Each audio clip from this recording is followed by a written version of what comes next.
may want to restate that motion. Yeah, let's do that again. Thanks for your intro, Richard, and for those watching the video, it was a good intro, but not necessarily substantive discussion for the council. Just wanted to get everybody's reapproval for the minutes from 6/24. Not seeing any head movements. We will assume that those are, and now we can move to liaison updates. All right. Richard, do you want to start with the one that that Lauren provided? Yes. On behalf of Ag and Ecosystems, Lauren sent in a paragraph report it contained 4 items. They have received from their task groups pathways and strategies to the full subcommittee, and they discovered that there's some some crossing of the policies, and so what they're focusing on now is to try to address those cross connects, and then develop some criteria for prioritizing them. That's what they're working on next. And they also ask a question, same question that we have been asking about the summer process for public engagement and outreach. And they're just asking the question. We're looking, basically looking forward to figuring out how that's going to go. And we want to get out there. That committee wants to get out there and listen to people and make sure that they get that input as they develop their proposals. That was from Lauren. Do we have anybody from Science and Data to report on from that committee? Because Jared's not with us today. So we don't have a report from them. Kelly, do you have a report? Yeah, sure. So Just Transitions met last Thursday and went over all of the feedback we received on the draft guiding principles and the rubric. And we had some really good discussion around the feedback, but we didn't come to any definite, okay, we're going to do these exact things. I think that people needed some more time to mull over it. Chris, you can remind me if there was any specific next step that I'm forgetting. That was the bulk of what we did. No, I'd just say on the rubric, we need to have more, the committee needs to have more discussion about the use of the rubric, but they certainly understood the challenges that everybody was facing, in terms of, certainly supportive of the idea of using it as a means by which to test for ourselves individually and as subcommittees and other things, asking ourselves those questions. But then also not necessarily dropping the concept that it be used to as a hard scoring tool as a state agency might use for evaluating grant applications or that kind of thing. So they still need to have some more conversation around that. But also, I think we're starting to see what we're seeing in some other subcommittees too. Just lots of people away right now and traveling, so that makes some of the more robust discussions a little challenging. All right, thanks, guys. Rural resilience. Yeah, good morning, everybody. Yeah, so rural resilience got back together last Friday after 2 meetings that were also canceled due to vacation schedules. And I would say the main focus of last Friday's meeting was putting forth some of the, starting to put forth the recommendations for the various tasks. Specifically, last Friday was task 3 on rural resilience, which is, I was looking for that. The minutes aren't up yet, but regarding the delivery of a resilient, distributed storage connected energy infrastructure. So that task is being led by Ann Margolis, myself, and Mike Burke from Green Mountain Power. So we put forth that presentation. solicited feedback, and we'll be working to hone in on those recommendations over the next week or so. We'll meet again tomorrow afternoon. We'll continue to hear from the other subgroups that are managing the other tasks within the Rural Resilience Subcommittee. I think that's it.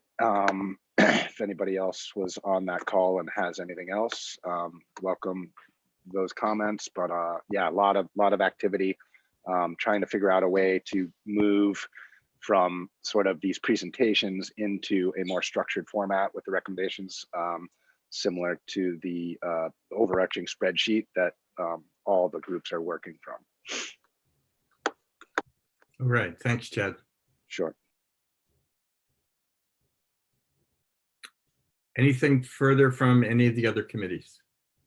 It does sound like everybody's making progress, and some of that's going to feed into and need to be coordinated with the work of this committee. You just, for example, mentioned distributed storage, which I know is one of the policy recommendations of our electric task leads. So I imagine we'll be uncovering a number of cross connects like that. Marion, are you able now to present show us the template? Yep, absolutely. Let me pull my screen up. Give me just one moment here.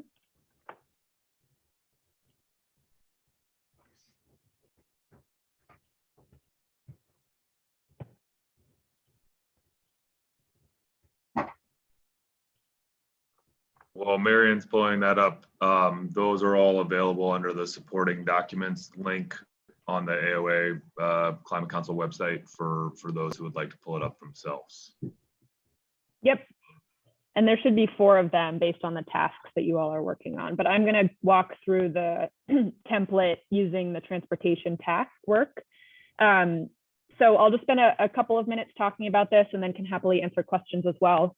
I will preface this by saying this is still in draft form. We'll be taking this to the steering committee on Monday to present this sort of template to them and get their input.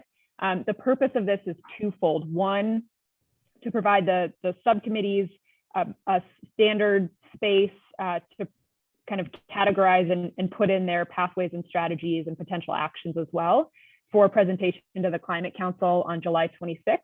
But these presentations will also be used to inform some public engagement documents. So the contractor that we're working with, Climate Access and RISE, will be pulling some information from these slides to inform some of the mediums that they're going to use for public engagement.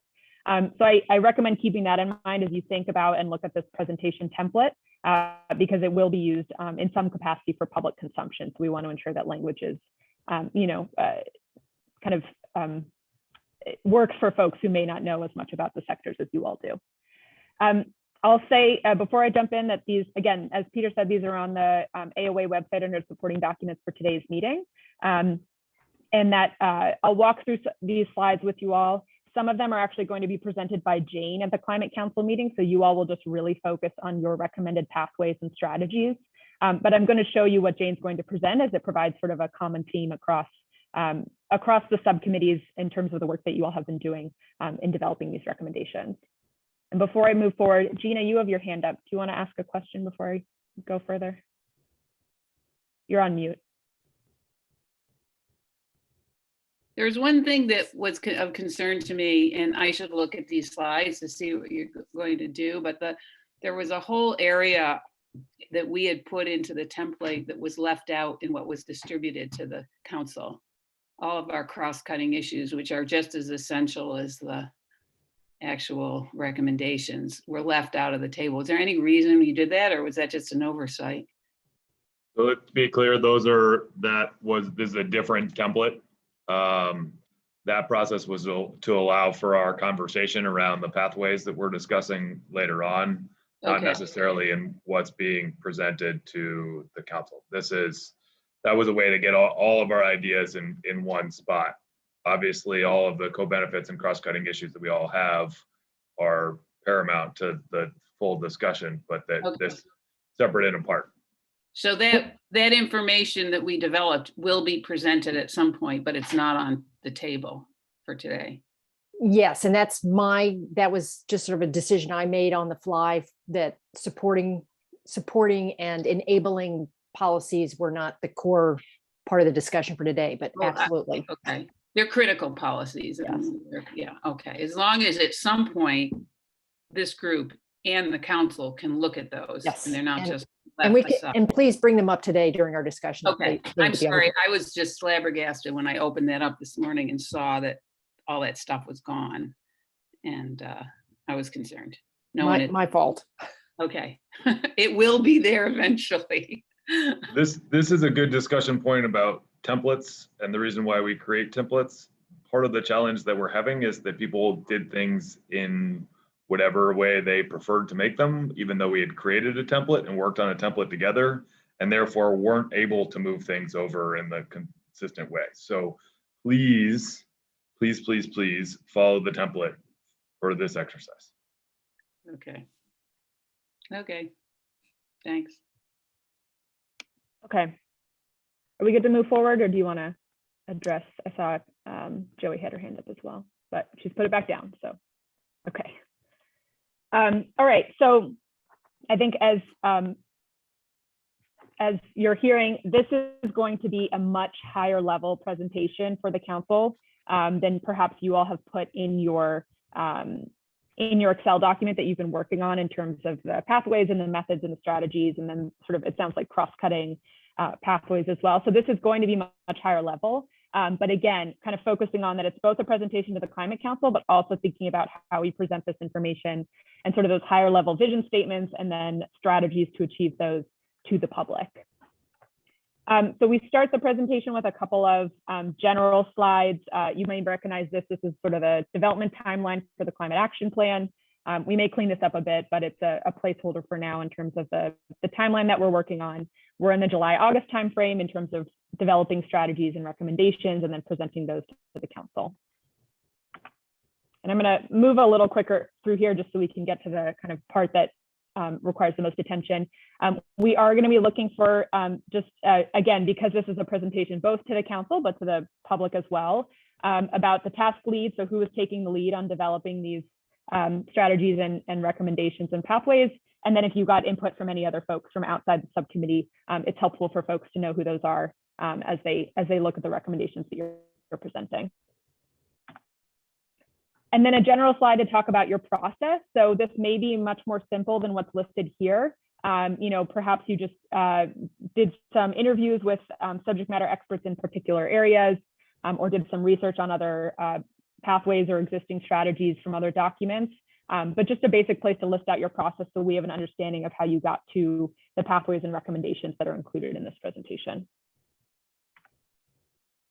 And then we do talk a bit, and again, this is information that Jane is going to be presenting because we have these same slides in all of the subcommittee and task presentations that will go to the Climate Council. So we're not going to have that repeated 6 times, but again, including it here. So we have it as a reference for you all and a reference if these are shared and when they're posted with the public.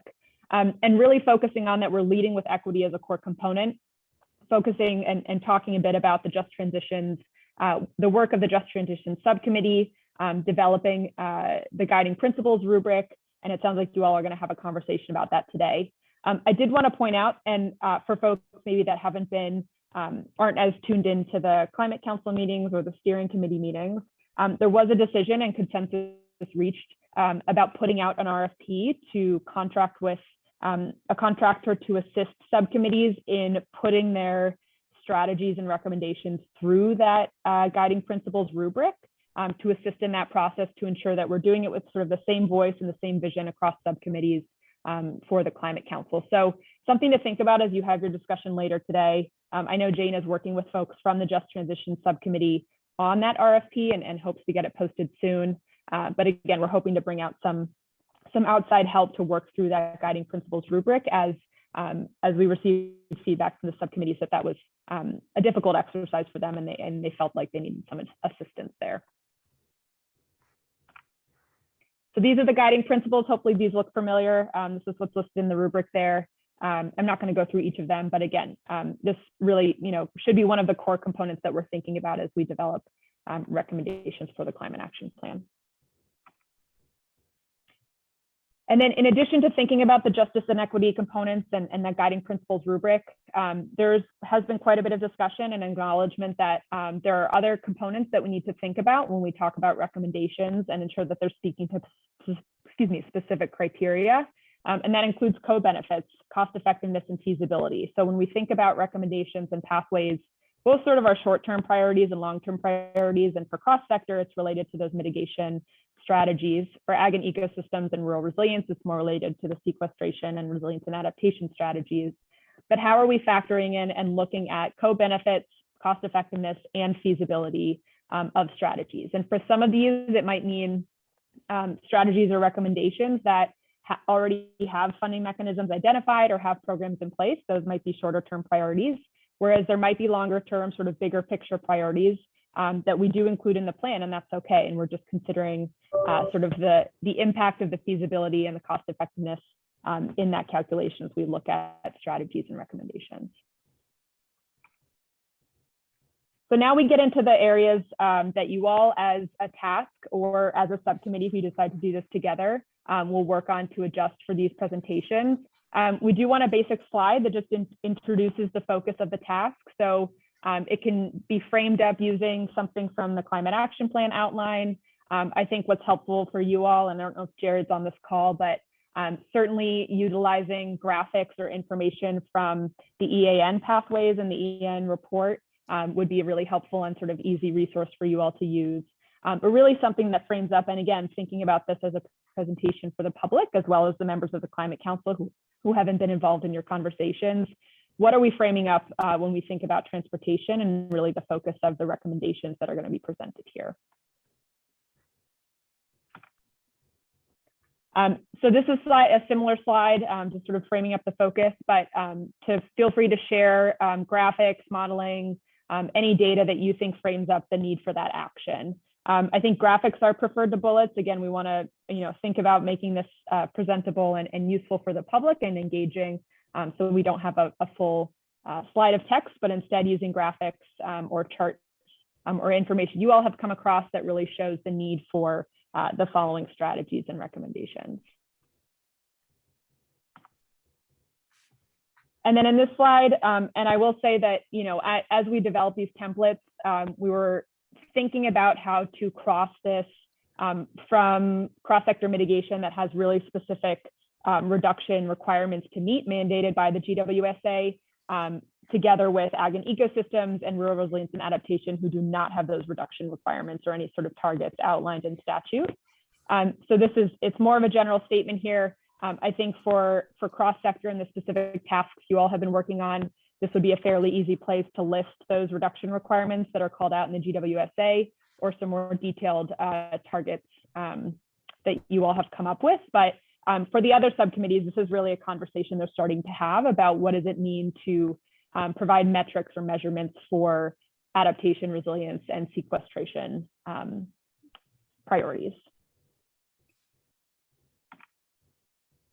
And so here we're going to start to get into the recommendations. So those pathways and those strategies that you all have been working on and have compiled into the spreadsheet that Catherine shared yesterday or the day before. So we'll dive into the following slides are really just an opportunity or a place for you all to list the pathways and then the strategies underneath those. Here we could list out if you have 10 or so pathways and you could list them out on one slide. So it's sort of comprehensible and easy for folks to reference as they move through.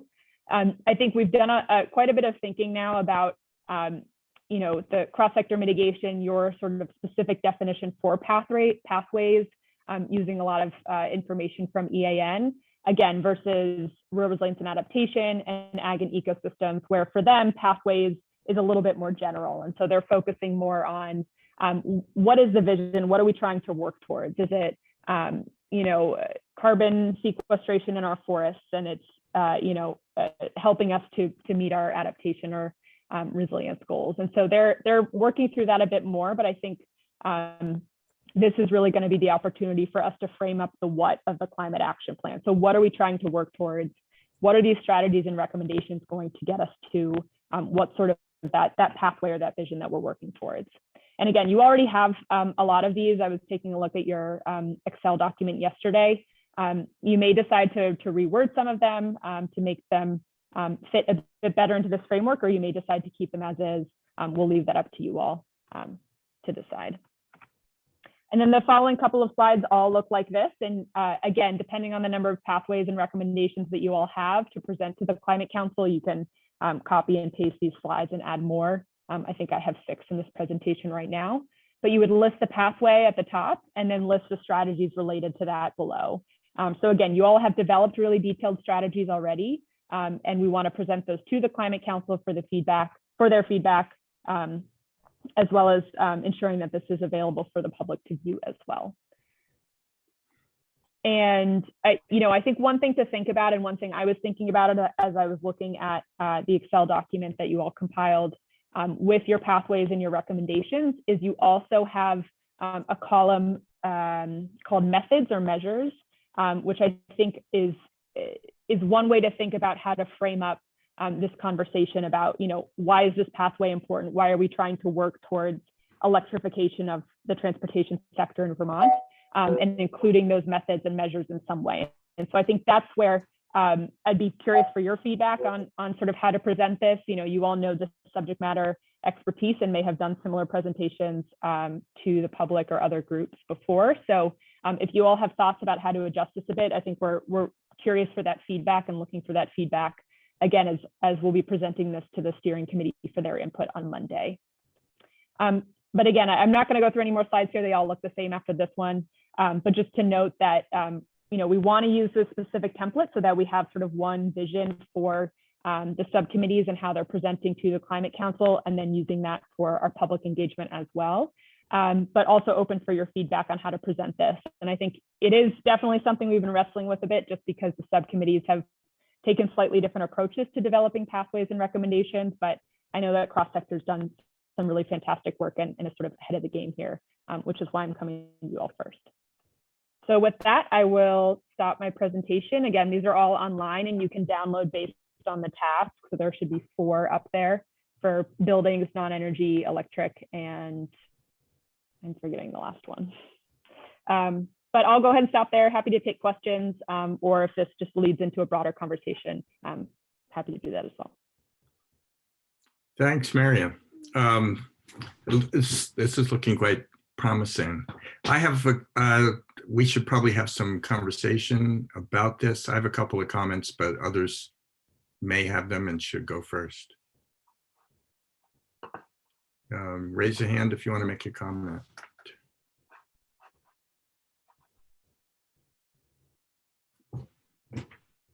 All right, then I'll ask 2 questions. On the big circle, which is just maybe the 3rd slide or something like that, the one aspect that seemed missing to me from that is the degree to which this particular pathway contributes to meeting the statutory goals. So, it's one thing to ask, is it feasible?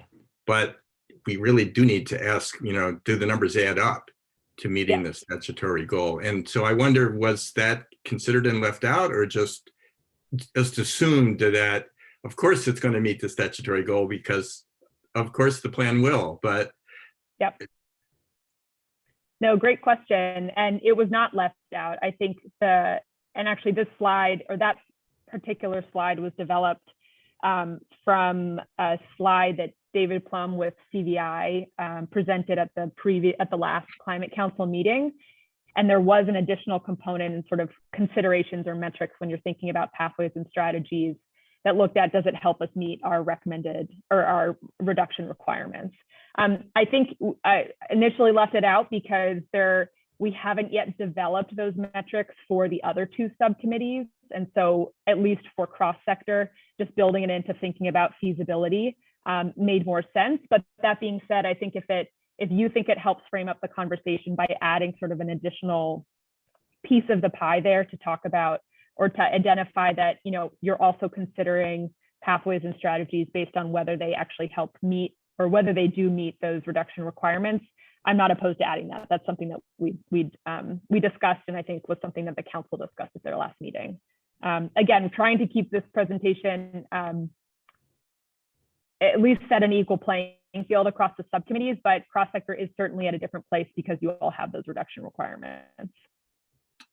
Well, yeah, since we do, and since the council as a whole does, I think it makes sense for that to be identified as one of the key factors in decision making. But I like the other ones. I like co-benefits, you know, calling out just transition issues, et cetera. But the starting point really needs to be is how far is this getting us towards meeting the reduction requirements? Yeah. So I would add that as a slice of that pie, as you say. Yeah, and it looks like Joey agreed. So thanks for the feedback. I think I'm not at all opposed to that. So we can certainly add that in, and it'll be included in what we show to the steering committee on Monday. My second comment, it just has to do with the pictogram on the transportation slides. And it's related in a sense to what I just said. The bus is cute, it's nice, but I think public transit is going to, you know, I'll ask Gina to correct me on this. I think public transit initiatives are going to represent a fraction, but not an overwhelming fraction of the mitigation measures that we need to take. And that private vehicles are going to be a way bigger component of the solution set. And I think to the public, just seeing the outline of a bus as the image that we're trying to present for this is how we're going to solve this problem seems to me to be too limited. I think members of the public would want to see a pickup truck and a car. I guess I would push back and say that from an equity perspective, having a form of transportation that is accessible to all people is important for us to project. Everybody knows that private vehicles will be a huge part of it, but that push has largely left many Vermonters out of the transportation climate puzzle at this point. All that I've heard thus far in the equity arena, publicly, in the New York State video that I watched the other day, we need to include that. We need to measure it. We need to figure out how we can improve it. But and I don't want to get into this conversation now, but I think you might have a bus and an EV on the slide. Oh, sure. That's what I meant. I don't think we should even be saying that out loud at this point. That fuel switching is the way to go as opposed to VMT reduction. They're two giant transportation efficiency, if you will. Those two buckets right now at this point in the process need to be presented as equal. I have no problem with it. My opinion, right? Because we'll learn more when we go out to the public. I know from a data perspective and a measurability perspective and a feasibility perspective, EVs are terrific. And even EVs have huge challenges around charging in expense, but we can't right now pick favorites. Great. Well, thank you both. Thank you, Richard, for bringing that up, and Gina for the feedback. I am limited by what PowerPoint has for the little images, but I'm happy to work on something that share, you know, a circle that has a vehicle, a personal vehicle and a bus, and I can share it with you. I'm not at all tied to the bus. It was just one of the cute images PowerPoint has. Any other comments from folks? Joey, I think we need an RFP for a graphic designer. I have sort of a couple of comments and a question. Going back to the slide and just yet re-underscoring that I think Richard's point about including greenhouse gas emission reduction requirements or benefits in there would be very helpful. My question relates to what is our definition or shared understanding of what is feasible? what is the definition of feasibility? We are, I'd have to go back and check the conversation from the Climate Council and the steering committee. I know this was a discussion that came up about, I believe it was at the council around, looking both at equity, at co-benefits, feasibility, and again, does it help meet the reduction requirements? For feasibility, I believe it was around like staffing or programs that do or don't exist, and not that feasibility means something that should or should be considered, but just does that make it more of a short-term or a long-term priority? I think too, there was a conversation about whether to include existing or needed funding sources as a component of feasibility. My understanding of where the steering committee landed on that was to keep it as a separate consideration. But I think I'm willing to take feedback on that and how we sort of define feasibility and include that as a metric. I think this gets down to how the council decides to prioritize these strategies and recommendations, which I don't know if that's been a defined process yet. it just seems important, but you could look at that from a lot of different ways. And it just feels like a shared understanding / definition would be great. And we don't need to create that in this moment, but a question and potential, more work to do there. A couple. Can I ask a friendly question? Where do you see potential conflict there? Because I can see us all sort of having ideas of what feasibility might mean, but all of them are, as long as we're flagging those potential concerns around the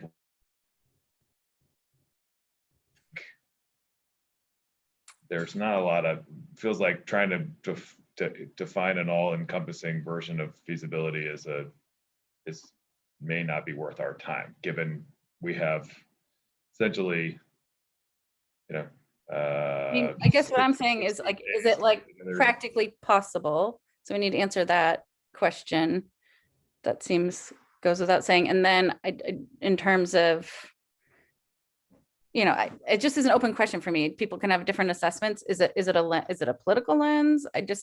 So it's an open question for me. I figured I'd ask it. To me, this is a functional feasibility question. Okay, right? I just want to make sure that is a shared understanding. That seems important. My other question, 2 other thoughts, and take a little bit more. Don't need to take too much more time. In terms of the public aid engagement slide and what we've done thus far, I just want to be careful to say that, we have had some conversations and we welcome input from everyone of a limited core, but we're very much looking forward to and see the moment of our deeper public engagement with key stakeholders, which is what we're going to start with the partnership with the Public Service Department on the CEP. I just want to note and sort of disclaimer because we're this is still fairly initial phase. And then one other thing related, it seems important when we're looking at, all these different recommendations, we sort of put this as a note in our, the strategies that we shared, is that, the different screens, like the equity screen really depends often on program design.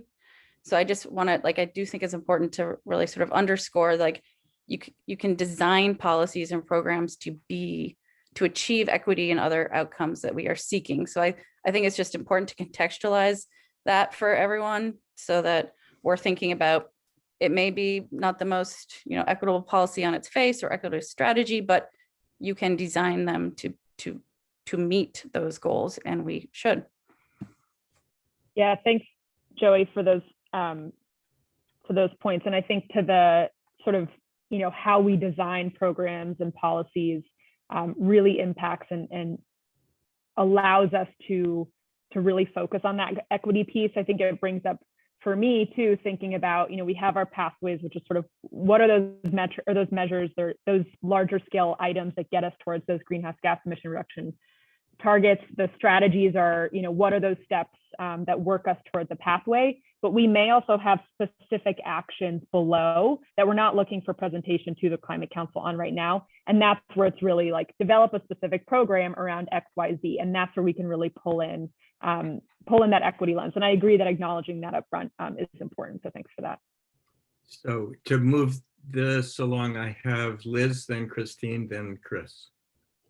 Yeah, I'll be quick. Just picking up on Joey's point regarding the public process, which I think is listed as kind of whatever, and the electric, it's slide 4 task process.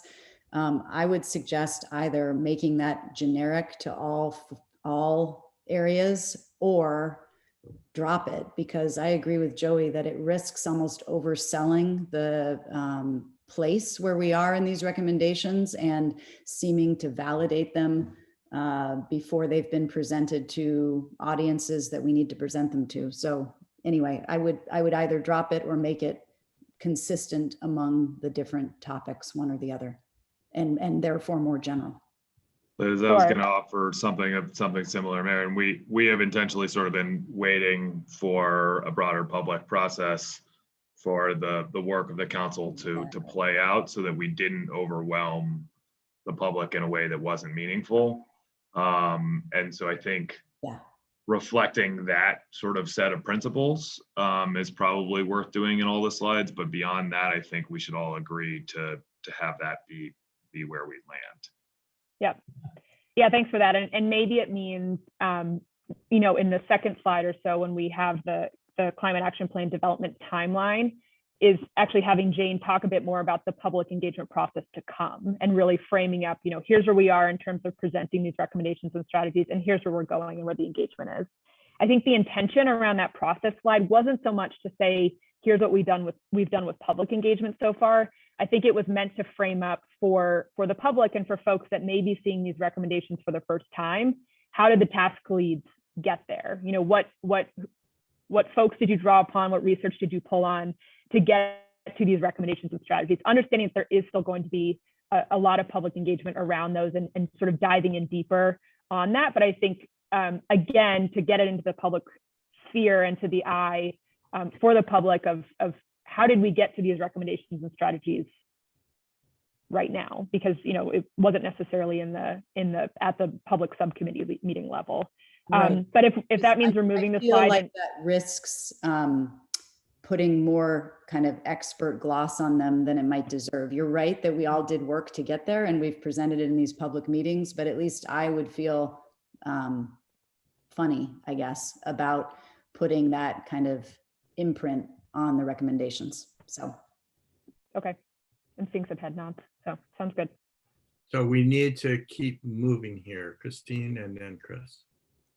I agree completely with Joey and Liz's comments, and I'm very pleased to see the direction that this is headed. This is a starting point, and we should not over-aggrandize the level of rigor that's gone into this thus far. I would be very concerned about that at this point for a number of reasons. I have some very operational questions about exactly what's going to happen for this presentation to the VCC and how the time, which I'm just not up to date on, and I don't know the best way to better understand how that presentation is going to be structured. I mean, I get the slides, that's fine, but the timing, when the actual presentation is, who you're expecting to have engaged and speak on behalf, and when. So if you can point me to where I can learn that, I'm sorry that I've missed that so far. It's all right, it's not out there yet. So Jane is out this week and she and I are going to touch base next week. And I think discuss it a bit with the steering committee as well about how that's going to look at the end of July. So we'll get that to you once we have it. Is it on July 22nd? The 26th. Do we know the time? I think it's the. All the climate council meetings are at 8:30. Yeah, there we go. 8:30. Thanks, Peter. 8:30 a.m. Mm-hmm. Yes. Thank you. Right. So at least we got that much nailed down, Christine. We got the date and time. Thank you. That's a good start. And a slide template to work from. So and before we jump into others, I just want to offer, something for people to think about and comment on in a similar vein to the sort of public outreach piece. the sort of preliminary modeling slide kind of raises the same sort of questions for me, because we're asking CADMIS to do that. We all might have some background things that we can pull on, but it's not typically Vermont specific. And I would want to have sort of a standard approach to that as well. Okay, that sounds good.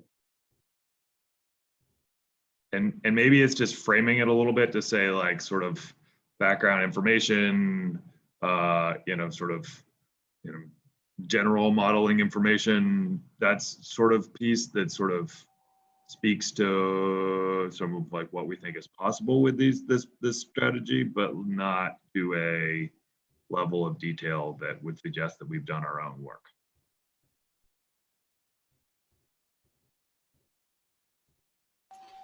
Chris?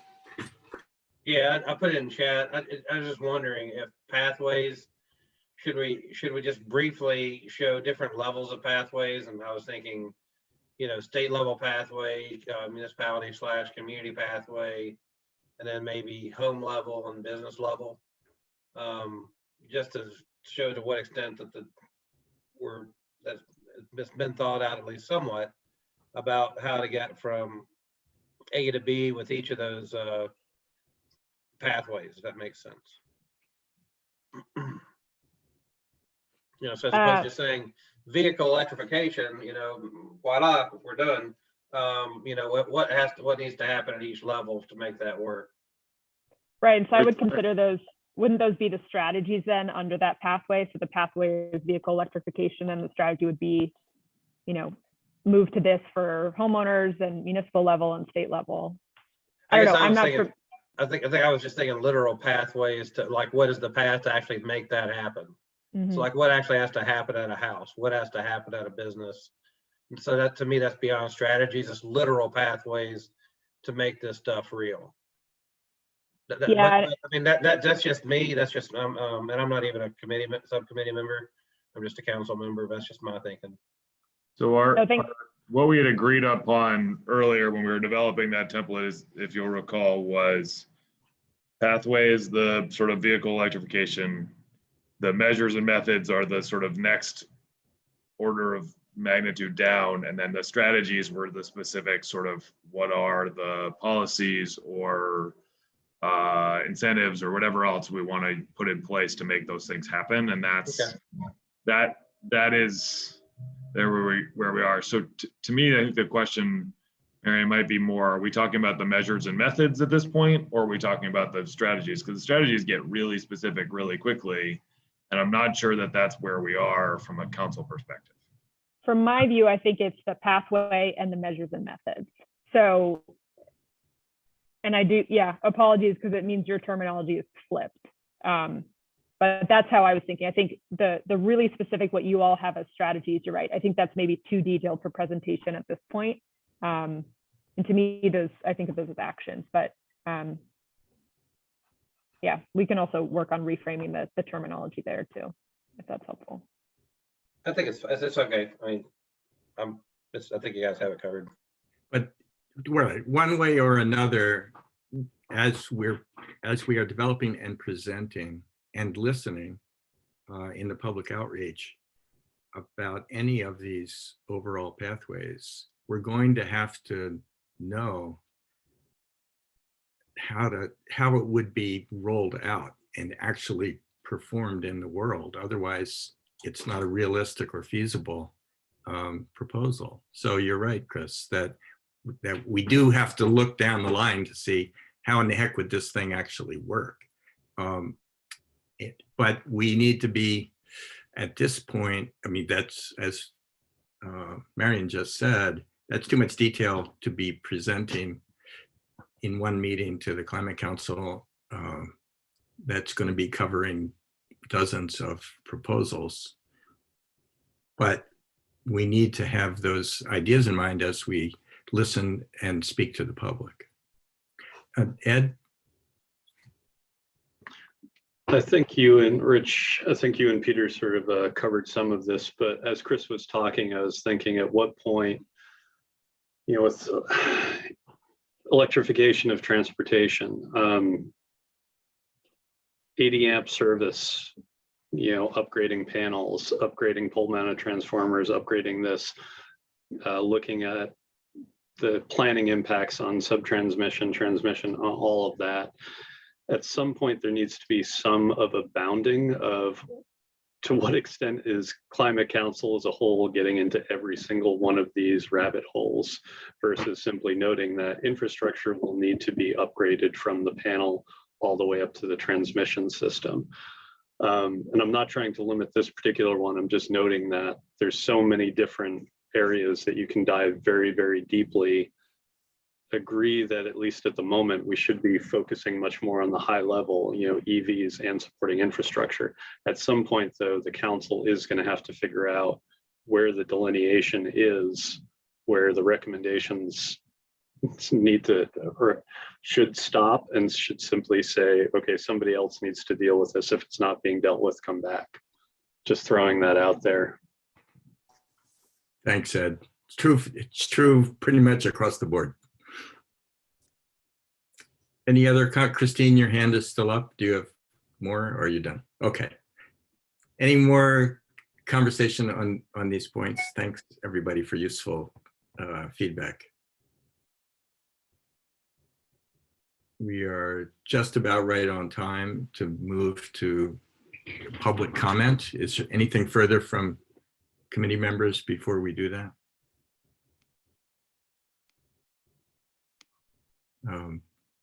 We should circle back in terms of once we've had our conversation around our specific policy ideas to talk about timeline, because if this is going to be approved here at the steering committee meeting on Monday, we're going to get it as a body and have to have like a week each to fill them out as task leads. And then sometime presumably for sort of making sure that we all don't look drastically different and trying to figure all those sort of differences out. So let's circle back at the end of the conversation, but make sure we leave time for that. Thanks, Peter. I ask you to give some thought to the question of coordination in that way. That is there, can we name a point person, Marion or Jane or you, to receive the draft presentations from each of the task leads and then to give feedback on them to make sure that they are coherent and they hang together as a group. Some practical strategy like that. Yeah, that I would say that probably all of us and Catherine too, just for everybody's awareness, and we'll figure out how to manage it from there. But we can talk timeline for when those are due and whatnot. So okay, all right. That I think we can expect that if we're going to ask for turnaround pretty quickly, that feedback from a steering group would be really useful. Thanks. Public comments. Are there members of the public who I see? Matt, maybe did I see Jeff Forward's hand up? Let's start with you, Matt. Thank you, Richard. Matt Cotto with the Vermont Fuel Dealers Association. Are you looking for comments related to the transportation side or the cross-sector mitigation consolidated strategies in general? I want to make sure I've got two comments for both, but. Right. Oh, no, just go ahead, whatever. Well, Matt, before you get started, we do a two-part public comment period just because 3 hours of holding public comment is well. So we'll be talking about the specific recommendations that we may put forward as in the second half of the meeting. So if you want to hold any specific comments relative to that, till that point, you may hear it as part of the discussion and may change your public comment. We're really talking about sort of what we've talked about in this first hour. Got it. Thanks for the clarification. I'll save my comments regarding the consolidated strategies for the end then. Thank you, Peter. All right.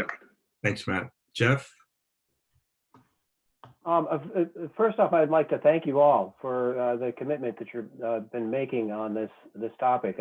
I've been involved in the energy business in Vermont for a long time, and this is probably the most significant effort that Vermont has seen on climate change in my experience. And I really appreciate the time that you all are putting in on this. My comment is less about specifics and more about structure. I agree completely that a topic like equity is not really a program or even a specific policy. It's more of a principle, and it's something that all of the specific recommendations is a screen that all of them should go through. Similarly, in the regulatory realm, which is not a specific sector that you're looking at, I think that all of the regulatory agencies from ANR to the PUC should be taking climate change into consideration in their decisions. My experience with the PUC, at least in recent years, there's a fair amount of focus on rates, and rates are important, but you can not take into consideration the carbon or climate change impacts if you're just focusing on rates. And so the societal impacts, I think, are very significant.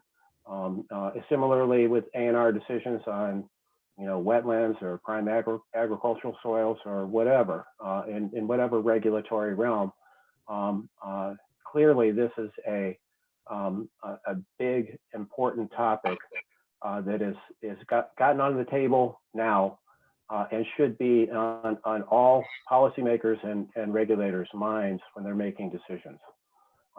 So thank you for what you're doing, and I look forward to seeing what you come up with.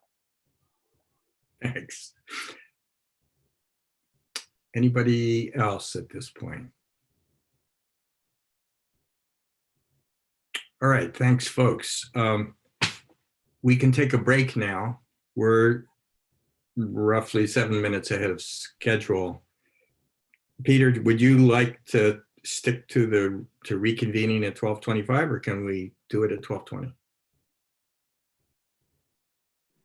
I would say let's do it at 12. If we can do it 12:15, 12:20. What do people want to do? Just because I think we got some meat to talk about here coming up. So I'm not. Let's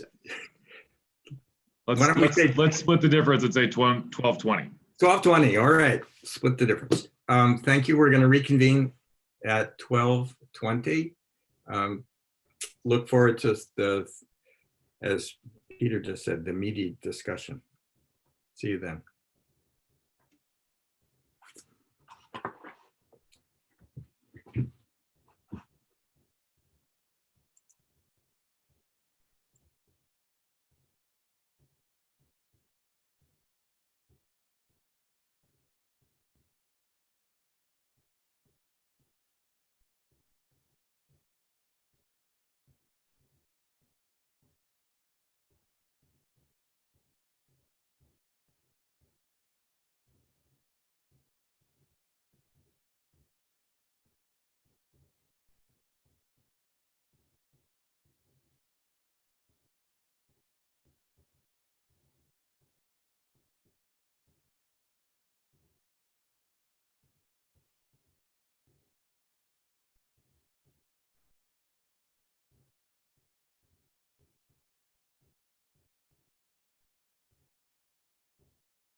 Okay, folks, for anybody who's listening, this is the 1.5 minute warning that we're going to get going at 12:20. Thanks.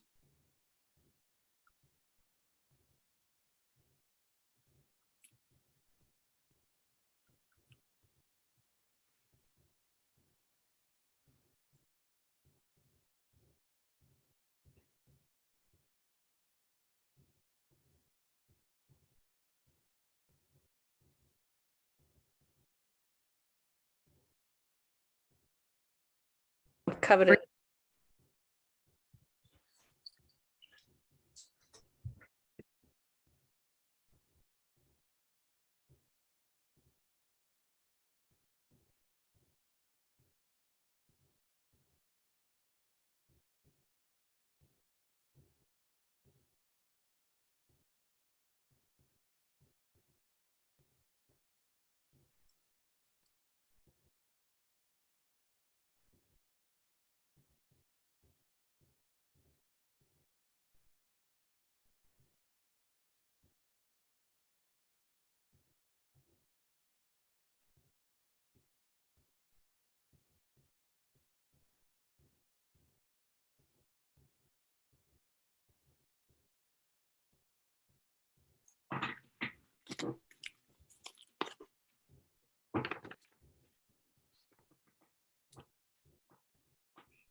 Okay, folks, we're ready to get going again.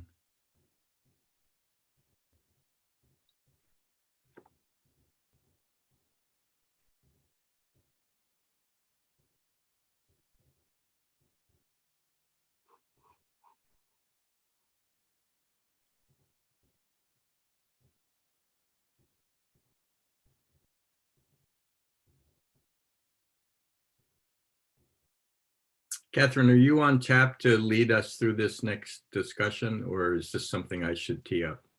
No, I'm happy to do that. I can share my screen and show the consolidated list for folks that may not have it in front of them. Although it's a little unwieldy, so it's not something we're going to be able to easily scroll through. But let me try that if I have permissions. Let me see. It looks like I need to.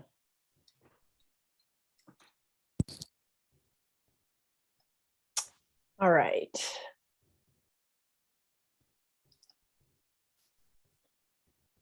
There you go. Can folks see that?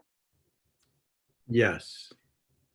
Okay, so I thought Maybe you. if you could zoom in a little bit, Catherine, that might be helpful.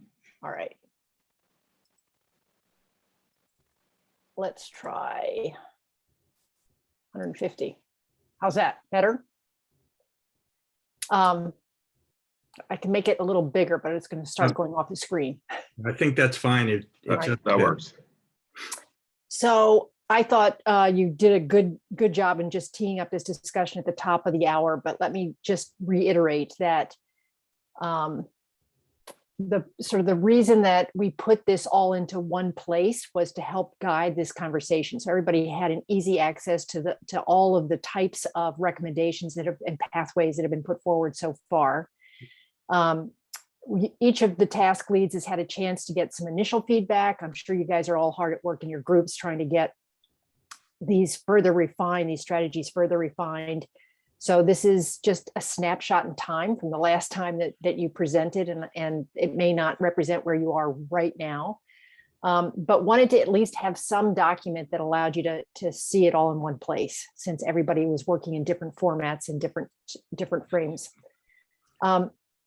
When we talked about this session, the co-chairs and Jane and I, we wanted to have a really good discussion about, or to give all of you a chance to think about preparing for, what Cadmus might need, or what you would want them to consider in their analysis, that both sort of somewhat prioritized the detail, or what prioritized which of these policies that you thought needed more detail, which of them might need specific consideration of equity and the just transition, and what type of design options they might want to put into the analysis for that consideration. Because as Joey said, you have to build that into the policies in order to make them work.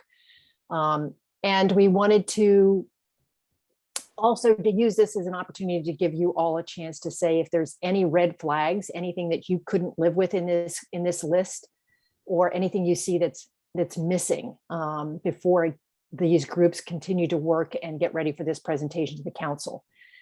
We had hoped to have Cadmus join us. It wasn't good timing for them. So Peter, you had said you could at least speak to what their overall scope of work is, but you'll have a chance to have a more one-on-one conversation with them at the next meeting. And we're hoping to have them present at the next meeting to talk more about their approach and any information they might need, more specific information they might need from you. But we thought this would be a good way to jumpstart that conversation for us internally, just to get going on thinking about these equity considerations, sort of the prioritization in your own minds. And I'm not going to, we do have some criteria that you saw in the presentation slides that have been under discussion and sort of been in everybody's mind. So we're not asking, this isn't an effort to try to push people into a box and say, yes, these are the most important, but just for the purposes of today, we have to pick like 2 or 3 for each group to really focus in on. And, we don't expect this to be able to cover everything that you need to cover in the time that we've got. I figure we could, I could allocate like 20 minutes to each group, but if you only have a few and there's other groups that have a lot of recommendations, you're, welcome you to cede some of your time to a group that has more recommendations. But let's start with that, about 20 minutes for each group. And before I go any further, Rich and Peter, do you want to add anything? And Peter, maybe you want to just talk a little bit about what Cadmus's scope of work is. Sure. Richard, go ahead and I'll. Okay. Well, I would note we've discussed a number of times the constraints presented by this particular template. In the notes category, we would normally want to address all the now 5 slices of the pie that we talked about an hour or so ago in presenting our recommendations to the council for discussion. And this particular spreadsheet doesn't identify all those 5 slices. So we understand that. And so the notes category just gives us the opportunity to say, this one's really big. This one's maybe can be done quickly or has to be done quickly in order to meet the statutory goals. This one only works if there's a cross connect to something else. Everybody needs to recognize that this is not the complete comprehensive way of presenting these complex strategies. But as Catherine, I'm echoing Catherine here, this is a quick run through to allow us to identify those things that are most important from a just transition point of view, most important from we need to do this to meet 2025 and 2030. And beyond that, everything's in the notes. And the notes could be, we really need some information from the modelers to tell us how much this is going to cost and how quickly it can be done. So. Thanks. That's it. Peter, if you want to talk about Cadmus, go ahead. Otherwise, let's just start with your non-energy. I would offer, instead of for me to summarize something I'm not as familiar with as others are, I dropped into the chat the presentation that Cadmus did for the Climate Council at the last meeting that provides a really good overview of what the services they will provide and the analysis that they will do. And then I would also encourage you to watch the video of their presentation if you haven't already seen the Climate Council meeting. Good questions from council members. So I would start there. I think we can get into some of the specifics to sort of match that up as we have this conversation to see if there are gaps. But I think the presentation that I dropped into chat covers kind of where their scope is. Okay. Well, as we go through, if committee members see items where, you know, we really like some information on X, Y, or Z, just please speak up. We can take notes about it. And so, Peter, you want to begin with non-energy? That's sure. Yeah, as we talked about when we presented these concepts, the non-energy ideas, these currently do not contain the agriculture sector mitigation strategies that we are simply taking handoff from the Ag and Ecosystems Services Subcommittee. So this is really two parts: the waste sector, of which after previous discussions, we decided to focus on the waste water component thereof, because based on our emissions calculations, the solid waste component had been addressed to our satisfaction to this point. So so it's focused on both near and long-term possibilities at wastewater treatment facilities, both in the direct emissions and in the use of energy, as to speak to Chris's point earlier about pathways. Wastewater treatment facilities represent one of the largest energy uses for a municipality, and so addressing, you know, right sizing equipment and optimizing things and creating efficiencies is a real opportunity for a few municipalities, and creates equity advancing opportunities, frankly, in the costs of municipal services. So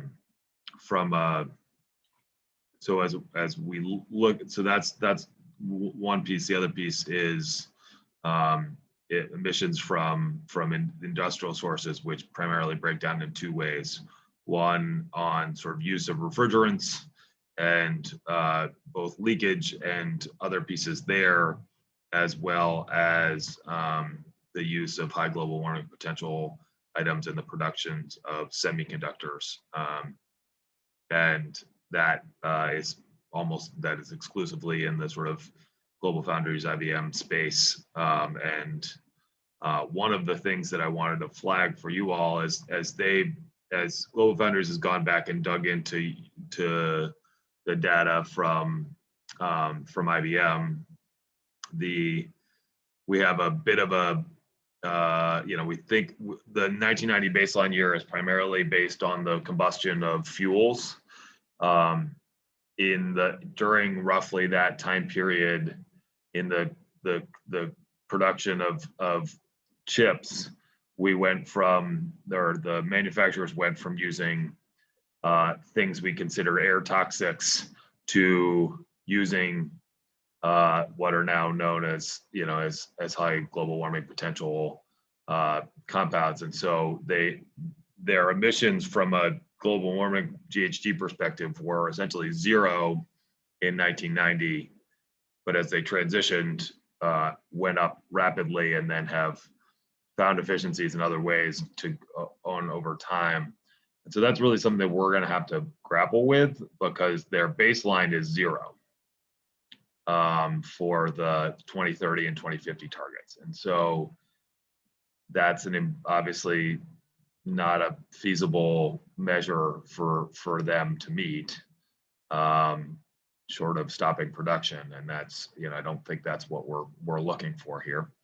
And so trying to figure out how to address that component is something that we still have to work on, and something that I would want to flag for the council as a whole. Thanks, Peter. So in 1990, they were using chemicals that were ozone depleters, but not high global warming. I don't know necessarily would know if they were ozone depleters, but there were things that we did not want them emitting. And so they transitioned to be using other things, and those other things have turned out to be high global warming potential pieces. So that's yeah. Thank you. Peter, can you identify of these, which ones that you would put as highest priorities if you were to select among them? Can you do that? Yeah, in terms of highest priority, I would say that continuing to work with Global Foundries and thinking through what the strategies are to reduce those emissions further is an important component in terms of single sources. I think there are opportunities in the wastewater sector. What I'm really interested in is looking at the cost effectiveness of those strategies, because as we said in our initial conversation, the waste sector as a whole, because of the work of the solid waste sector, subsector, has met its, sort of its overall reduction needs according to the math. And so you asked us to look at, to develop strategies of what could be done at wastewater treatment facilities to further reduce emissions, and then to evaluate the cost effectiveness of those relative to other strategies we might pursue. And so that to me is sort of one of the bigger overarching questions is, do these represent cost-effective solutions? Some of them, in terms of consistent flaring and other things, are probably low-hanging fruit and can be done cost-effectively, but some of the other dewatering and other things will require significantly more investment. Okay. Do you, Catherine, intend to take the group through all 4 of the questions listed on the agenda with respect to each of the sectors, or? Yeah, I mean, actually, I was going to wait till the end in terms of, but I think it does make sense if, so I guess the discussion is, and I'm probably putting this in the wrong column, but the discussion is, are there equity issues that any of these particular recommendations trigger equity concerns? I think it's large scale community equity concerns at the wastewater treatment facilities. We often, those facilities that are struggling are often in low income communities that can't afford greater, sort of costs of services. And so often struggle to make those basic adjustments or repairs or whatever to get systems working in a way that there's no incentive for them to necessarily do, because from an operations standpoint, they're meeting their needs. But so those are the sort of things that we need to be thinking about. I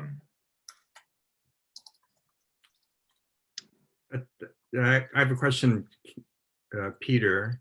Catherine has written in, the wastewater section has met its GHG reductions. I thought you said solid waste has, but you didn't say wastewater. Overall, the waste sector as a whole has met its emissions reductions because of the efforts in the solid waste subsector. And so you asked us to look at ways we could do both. We could look at the wastewater sector to see if there are cost-effective solutions there when compared to others. And is there still flaring at solid waste landfills? Does that present an opportunity for those gases?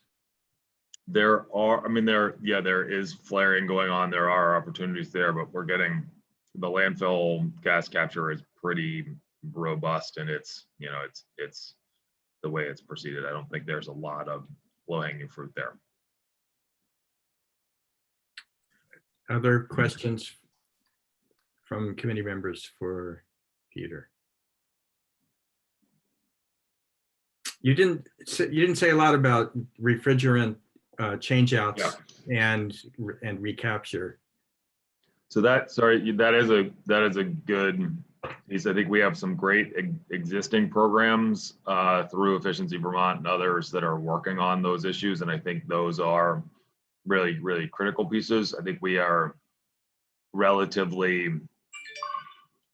that is not an area of emissions reductions that is as far advanced in a public policy conversation as others. We have HFC phase outs that were in place via statute and are now in rule But those don't those cover sort of new systems rather than sort of managing systems as a whole and doing swap outs and the like. So that is to me, that's a great area of need that needs more specificity behind it.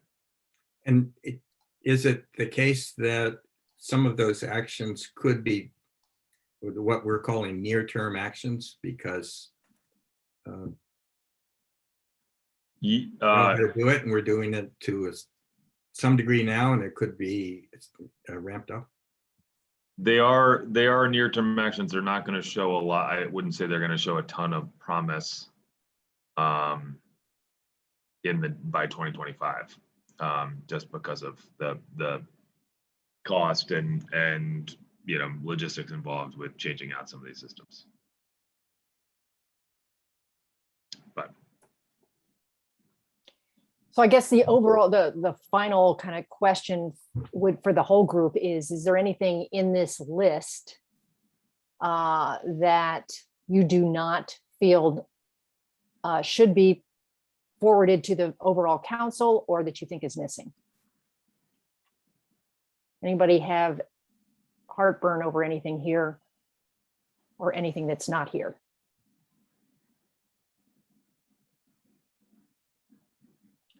I would say, I would ask, do you have heartburn, and or is there something that you're especially enthusiastic about? Or is there something missing, frankly? Yeah.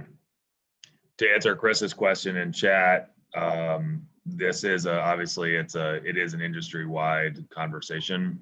And so everybody is working to address, especially as the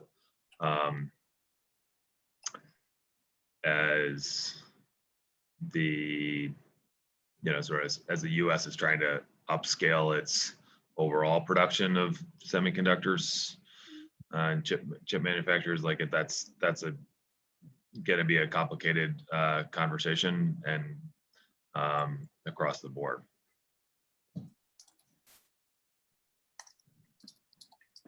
Yeah, it's a good point, Chris, that New York certainly is facing this, and as would be any other venue in the country that's trying to. I guess I was wondering, and this is beyond the council, but I guess I was wondering if there's, and you guys are probably pursuing this, is there an opportunity with our partners in New York, neighbors in New York and elsewhere in New England to push for, as the United States is looking to increase investment in semiconductor production, if there are known technological fixes or alternatives or other things like that, also putting that piece in there too, so that try to address it at a federal level and get resources going towards it. I don't know enough about the sector. I was just throwing that out there.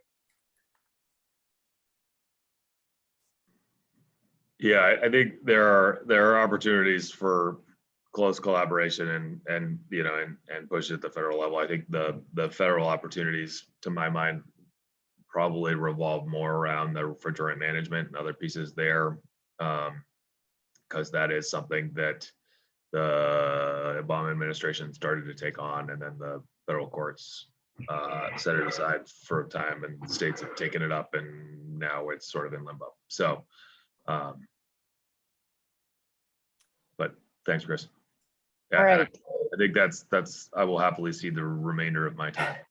Great. We just got eight extra minutes there that we'll allocate to the other groups. So any volunteers to go next? You don't have to take it in the order that this table was put together, but anybody else want to jump in and kind of just, again, walk us through where you see the greatest opportunities, I think first for some near-term actions and the greatest potential for impacts, cost effectiveness, all those criteria, and then secondarily, any equity issues that you have already flagged, and then we'll let the whole group kind of weigh in on that. I mean, we could talk about transportation. I think that's going to be a big one. If you want to start now, that's fine. If you want to wait, that's fine too. Yeah, since I think you guys might need a little extra time, let's see if we can grab some extra time from one of the other two groups. So can I get electricity or buildings to jump in? Happy to do buildings, and I think we can pick up some time if that would work. Great, thanks. Yeah. So I'll make a note. I don't think, Dave Farnsworth is on vacation and I've been monitoring, and I'm sure it's a well-deserved vacation. So I think I'm speaking on behalf of our collective team here. And I probably will speak in a different way than Dave would, but this is who you got. I think first and foremost, yes, there are a lot of equity concerns across any and all of these because we're talking about buildings, which is where people live and work. So it's hard to imagine there won't be a lot of equity concerns.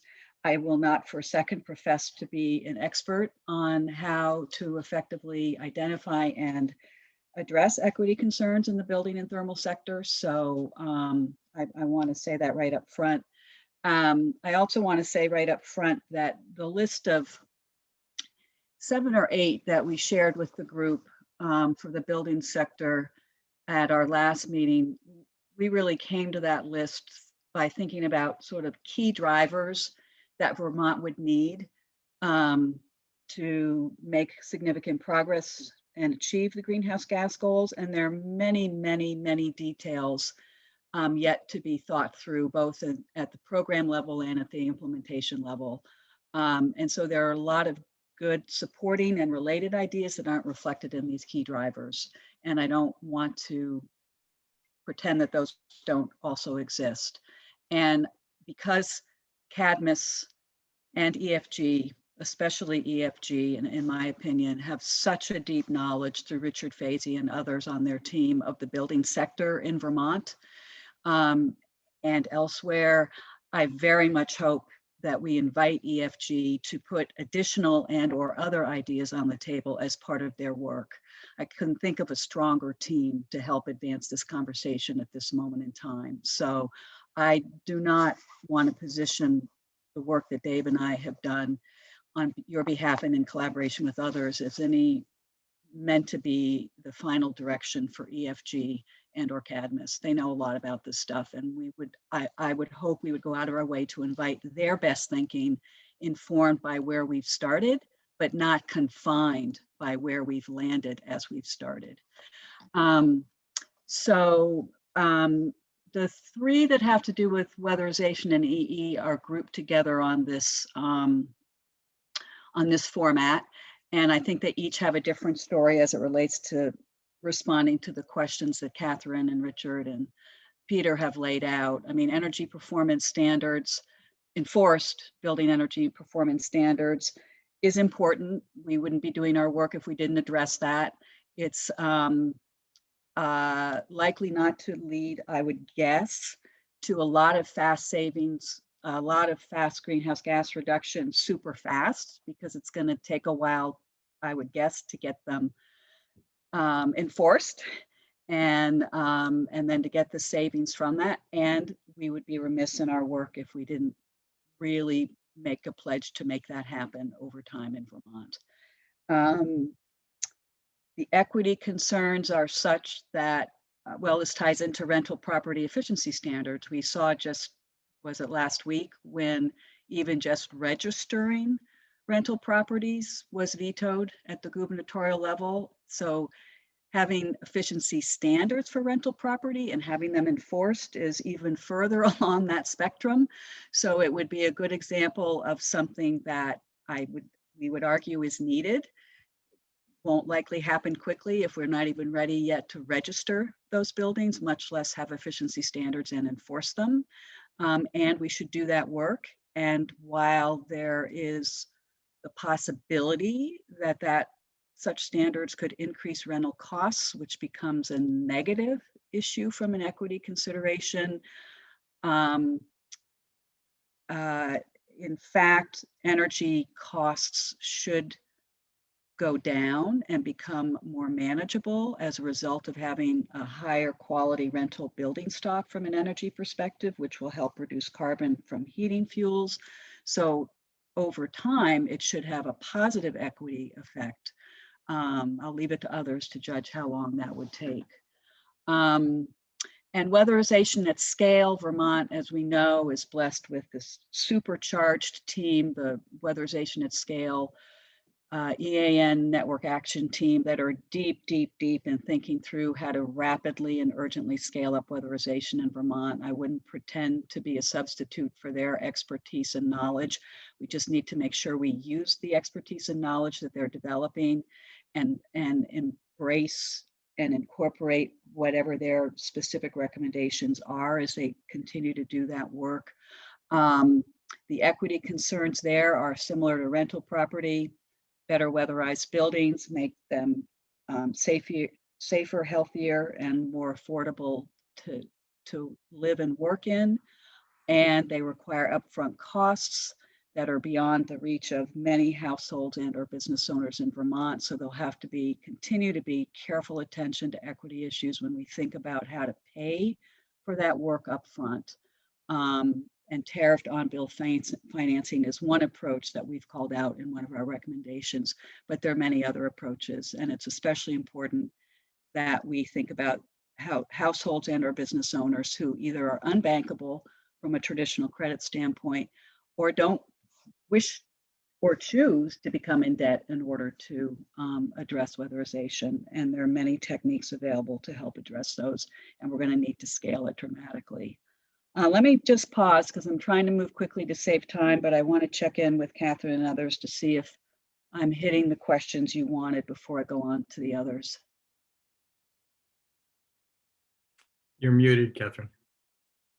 You are, but I guess what I would suggest is maybe if you pick one or two other categories of pathways that you think have, again, sort of the greatest potential to be implemented, to be actionable, and focus on those since we won't have time to cover them all. Okay, so I think, I apologize if I missed that part of the instructions. I think we'd be remiss if we didn't talk about and call out the clean heat standard, because that's a big one. It's a thorny one. Rich has co-authored an extremely thoughtful paper with Chris Nemi from EFG and representing a lot of work and thinking that's been done by others about this topic. And I guess maybe I would click it over to Rich and see what you think would be the most, if you don't mind me putting you on the spot, the most productive aspect of this concept to talk about in this setting at this time. Yeah, I think in terms of the major savings, they're going to come from a combination of improved, we have to think about improving the structures of buildings, that is weatherization. We generally just call it weatherization, but it's energy efficiency, weatherization, and building modernization on the one hand, and cleaning up the sources of thermal energy on the other hand. And the thermal side falls into two rough categories. One is the heating of water, the other is the space heating. And so between weatherization, water heating, and space heating, we have the largest parts of the emissions, and we have those are the high priority pathways to reducing them. In terms of timeframes, it's going to be easier to improve hot water heating faster than it would be to, and along with that, I'm going to say it's also possible to improve space heating pretty fast as compared with weatherization. You know, we have to view weatherization as a essential long-term strategy, and we need to view heat switching to lower carbon sources of heat as something that can happen faster. And then, as I say that, I know here's a good example of a cross connection. That is, you know, putting a heat pump in a badly performing building is a strategy for unhappy results. And so if we're putting a pellet stove to replace a chunk wood stove or an oil burner in a typical Vermont house, that can succeed in the short term.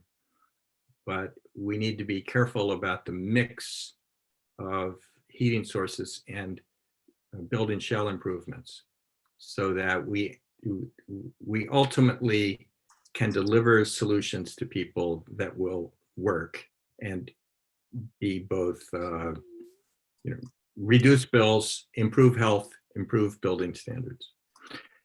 But anyhow, those are the big ticket items, and a lot of the rest of this is basically pathways to get them. Tariffed on bill financing, for example, is a way to pay for the new heat pump or the pellet stove or the insulation. And workforce development and education are needed in order to train up and have available the workforce that actually reaches out and works with customers to do it.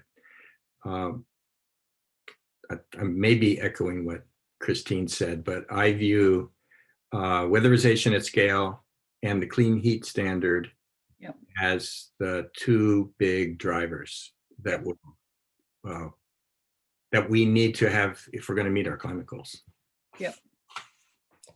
I think that's a very effective way to say it in one sentence. Thank you, Rich. And am I to understand that the clean heat standard is something which would take legislative action? Yes. Yes. Okay. There is one question in the chat. Catherine, comprehensively, it would take legislative action. If it were to be done in a smaller scale way by some of the heat providers in Vermont, including the power companies, it could be done in a smaller way. But to do it well, it's going to require legislative action. Okay. Catherine, there is one question in the chat that I think might be appropriate to address as part of the full group discussion, asking whether the clean energy standard or clean heat standard is the only mechanism to drive fuel switching programs. And I don't know, Rich, if you want to speak to that in this setting or not. No, in fact, we have already in Vermont what's called Tier 3 of the renewable energy standard, which has been delivering a fraction of what's needed. And that's what I was alluding to just a minute ago about in answering whether legislation is needed. We've been doing that. Some of the weatherization programs also occasionally involve heat switching. And Efficiency Vermont has been offering incentives for heat switching opportunities too. It's just that those programs just mentioned are only doing a fraction of the rate of change that we need. Right. It's a scale issue, right? Like with weatherization. Yeah. Thank you. And just noting that you have hit on some of the equity issues of the weatherization, and I copied this from your earlier presentation on the equity issues regarding this heat standard, which are similar. Yeah, I think I want to be clear here that a clean heat standard, in my opinion, requires an explicit equity component that would focus on delivering affordable benefits to the lowest income housing categories and prioritize them in the way the program is rolled out. Absolutely. Absolutely. And we can do that, by the way. This is not, this is something that we have a fair amount of knowledge about, and we can target it in that way and should target it that way. Yep, absolutely. All right. Others, are there any questions in your mind about all of these? And I don't, Christine, if you just want to hit some of the others, the lead by example, as you said, was the state agencies taking the lead in procurement and making sure that that they've integrated greenhouse gas reduction considerations in all of their programs. Workforce development, Rich hit on, and then that final one, tariff on bill financing, which is a sort of mechanism. It is, yep. Yep, it is a mechanism. So these are a mixture. But, so I think we've talked about them before. I don't think there's more remarks I need to make now unless there's aspects of this people want to discuss today. Try to help save you some time. Yeah. Any comments, any other comments from the group in terms of anything here that you see is missing? Anything you would like, you just feel like needs to be in any way amended? So Christine, this is not something that's actually listed in the table. It was in the presentation that you walked through last time. So the idea of one-stop shopping for weatherization. That's something I just want to note that the PUC actually had a 2-year process, came up with the exact opposite. And so in terms of a mechanism, I'd probably deprioritize that one. Not saying take it off the table entirely, but as a mechanism, I completely agree with the pathway, but the mechanism might not be the most effective in the near term. Yeah, thanks, Ed. I noticed in my email while we were on break that comments had come in through TJ about that, which I only sped read. So duly noted. Yep. Catherine, I have a final point, which for the benefit of the committee, about something that's not on this list, which has been on the list in conversations and debates around the country and around the world for 30 years, and that is a carbon tax or something like that.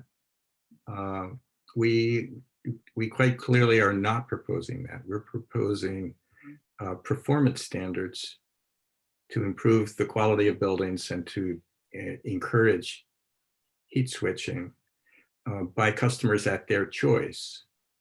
And we're not following the tack of thinking that if we just were to impose higher energy costs, that the magic of the market would deliver these solutions. Yeah. Thank you for noting that, Rich. I think that's a really important comment. Instead of working, if you think about the market, instead of working from price down in order to drive change, we conceive of it as starting with customers and working up and asking what the customers need to help them, what the homeowners need, what the building owners need, what the tenants need in order to help them and therefore all of us to achieve lower emissions and lower bills in the long run. So that's interesting. So is it then expected that Cadmus will not do any analysis on a carbon tax? We wouldn't be asking them to. Okay. Yeah. Somebody else might want that information, but we did a pretty extensive examination of a carbon tax idea in Vermont a couple of years ago. And we have good information to draw upon if someone wants to examine that. Okay. And I do think the customer up kind of paradigm that you just articulated, Rich, there's some potential powerful messaging that could be incorporated into the presentation of the Climate Council that incorporates that, maybe not exactly the way you messaged it for that audience, but I do think it's an important choice point to call out. Right. It's not my intention to, just bash carbon prices or carbon taxes. They have a role to play, but frankly, we're not basing our strategies on that. We are focusing on what do end users need in order to take these steps.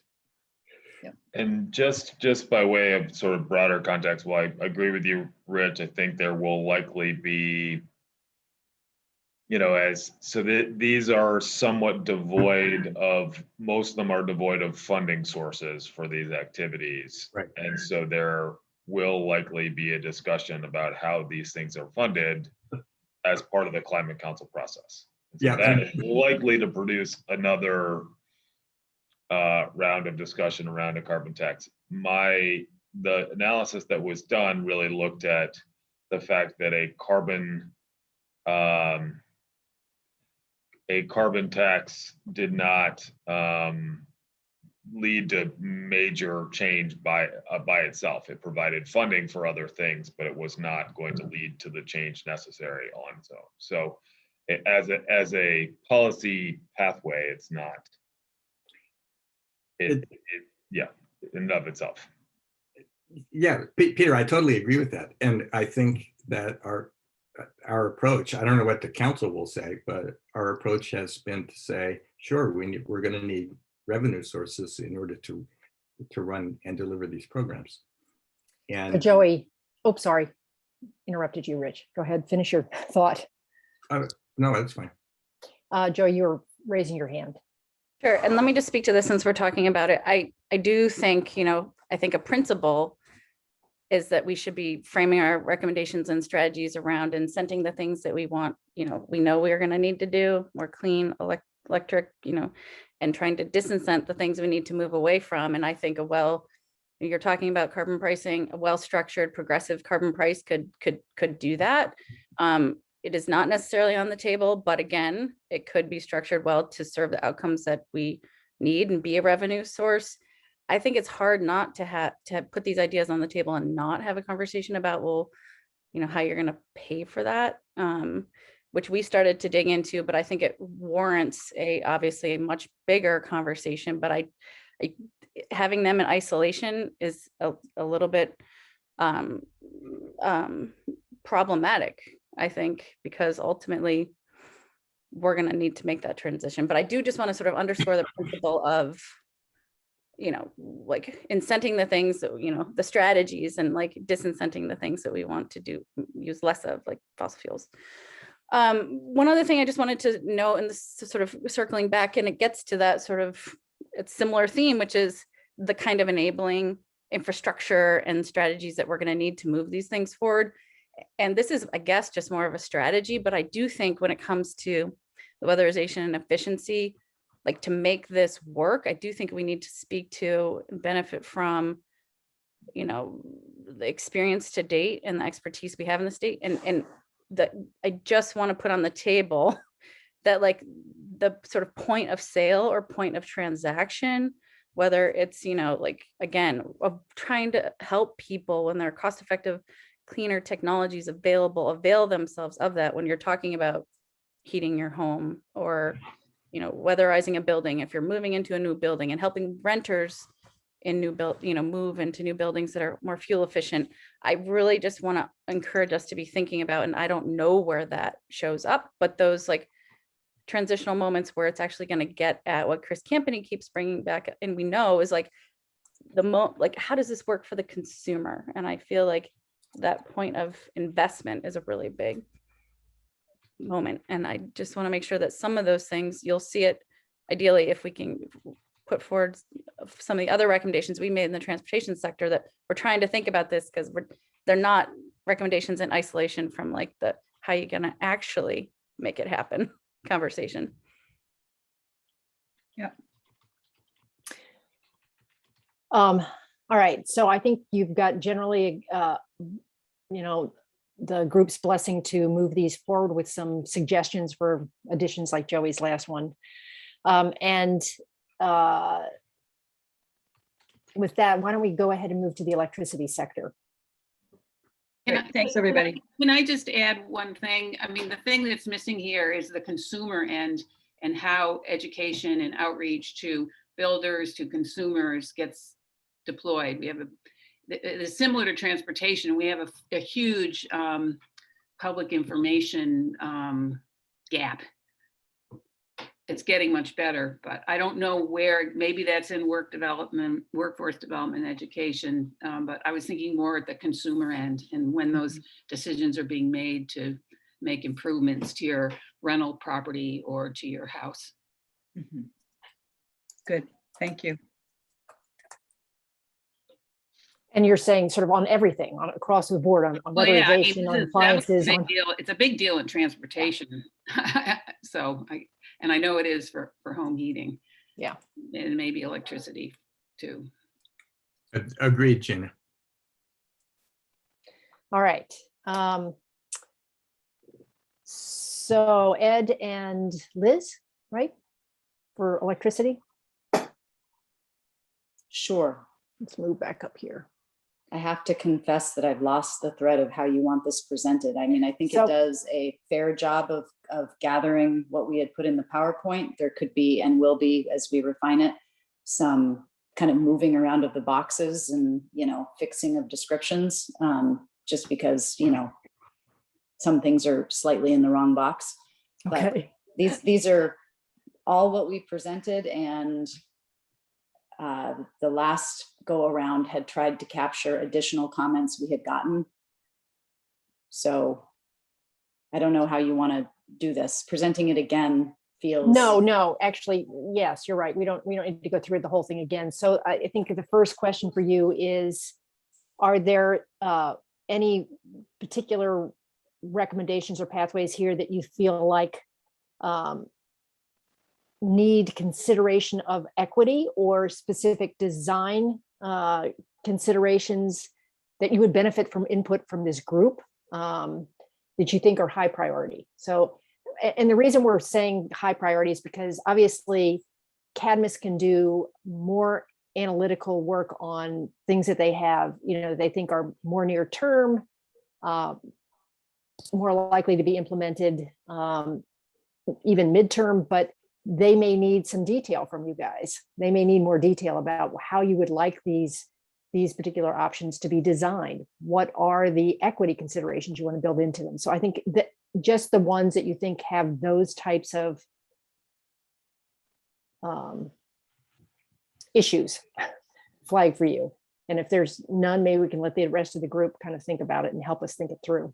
Yeah, no, I think it's instead all is All. my, I mean, Ed, I don't know if Ed, you have any expectation of Cadmus doing specific modeling on these that's separate and apart from work that's already ongoing. Maybe we could start there, just in terms of whether you have an expectation we need that. Because for some of these, just to kind of broad brush, like for example, the first one on 100% renewable energy standard, that would take legislative effort. And it's my expectation just personally that the Climate Council hopefully will endorse the overall concept and the right buckets essentially to look at in order to achieve all of the goals we've talked about. But that because of the diversity on the council itself, as well as the expectation of a legislative conversation that shouldn't be considered fait accompli, it's not likely that we would have a Climate Council policy that would get down into the legislative weeds on specifically how different classes should be redesigned, so long as the overall 100% goal supported by, you know, reduced carbon is met. So that's just by way of framing that. I don't know that there's something Cadmus would need to design there. Ed, do you have any thoughts there? Yeah, I agree with what you're saying. I think it's, you know, overall, we know that 100% res is going to achieve GHG mitigation.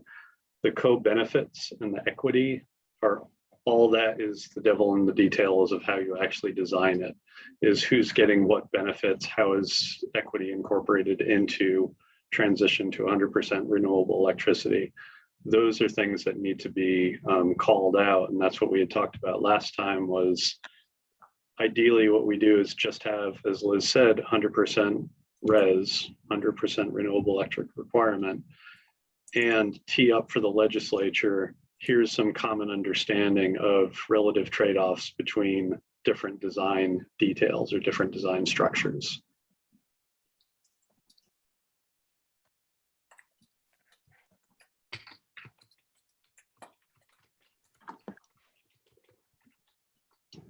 Okay. And then getting down to some of the cross-cutting resiliency zones and electrification for all. That gets into what we we're talking about before the break, which is what level of detail, how many rabbit holes are we going to go down on each of these, what level of detail. And this gets to, in part, the education as well.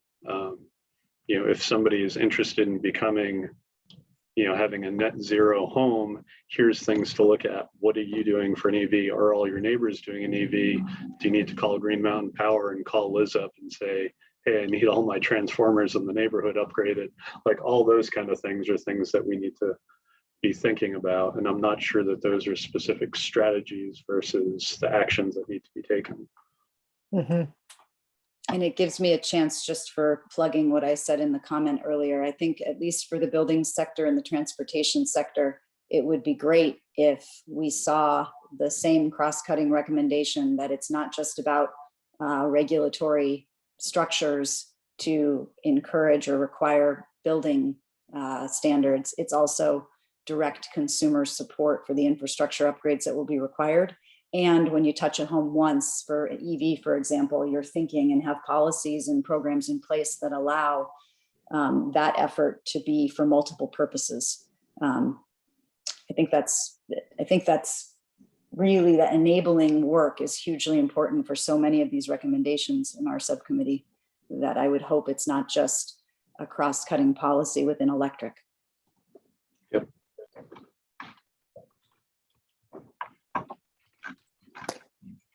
Any feedback from the group in terms of design or equity considerations you think need to be flagged at this point?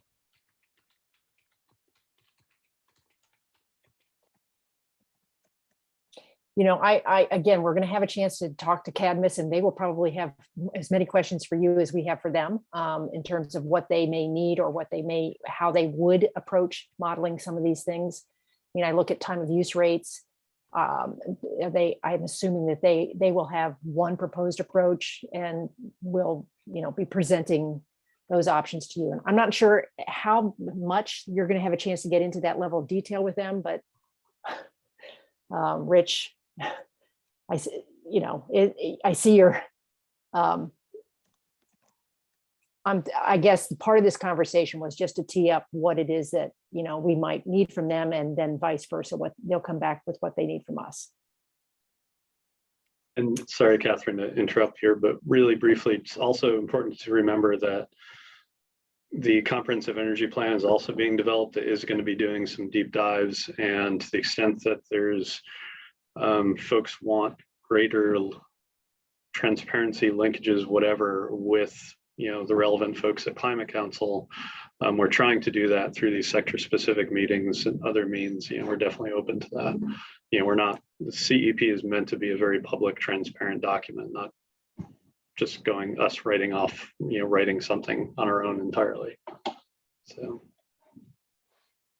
Joey? I think Kelly was first, and then I will happily end. Thank you, Catherine. Kelly's hand. Yes, Kelly. Thanks, Joey, and Catherine. The point about making sure that it's not just relying on policy, but making sure it's really easy for the consumer, the end user, to make these changes is something that came up in our Just Transitions meeting on Thursday, with, you know, the example of saying everyone has to compost now, but not providing any mechanism for people to easily do that. And that's going to be a really important thing to keep bringing up as we talk about, oh, we're going to make it so that it's required that everyone do this, but make sure that there's a real mechanism that lets people easily participate and they don't have to go out of their way to call up a bunch of different places or like figure out how to haul their compost to the place, for example, you know, in that scenario. So thank you for pointing that out, Liz. And I think that's going to be really important to equity, and also just to making sure these things actually happen. Because if you just say you have to do it, but don't give people a mechanism, it's going to be hard to have the change really happen. Well, Kelly, if I could make a friendly amendment as the group involved in implementing the universal recycling law, there's as much a sort of overall buy-in to the public policy conversation that needs to occur as a providing mechanisms. because I think, to be fair, the effort to provide ease of composting operations to as many Vermonters as possible is actually one of the more robust public outreach campaigns that's ever occurred, at least in our world. But there wasn't enough buy-in to the process, and then the law passed in 2012 and the requirements didn't go in place till 2020. And so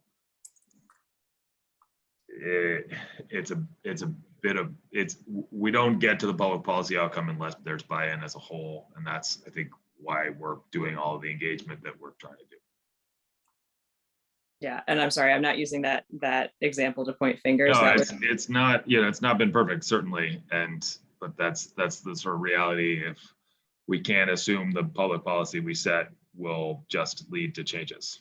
Exactly. Yeah. No, and that's sort of where I'm saying, like, it's really complicated and it's got to be a both and, but there is the fact that certain people who are already going to buy in and are excited about it are going to do the thing that we ask them to do. But for some folks, it's not important, it's not top of their mind, or it's just not feasible because it's an added burden or an added expense that you have to pay one more person to come and haul away one more type of my trash company doesn't take away compost, so I have to go find someone else to take my compost away, or get creative. We have vermicompost, which is great, highly recommend it. But that was a thing that was brought up at Just Transition, so I wanted to pass that along. Thank you. Joey. I have a couple of questions. Thank you. Thanks, Liz and Ed, for your work. My questions are sort of interrelated, but one relates to sort of your thinking in the role of new renewables and in-state renewables in particular.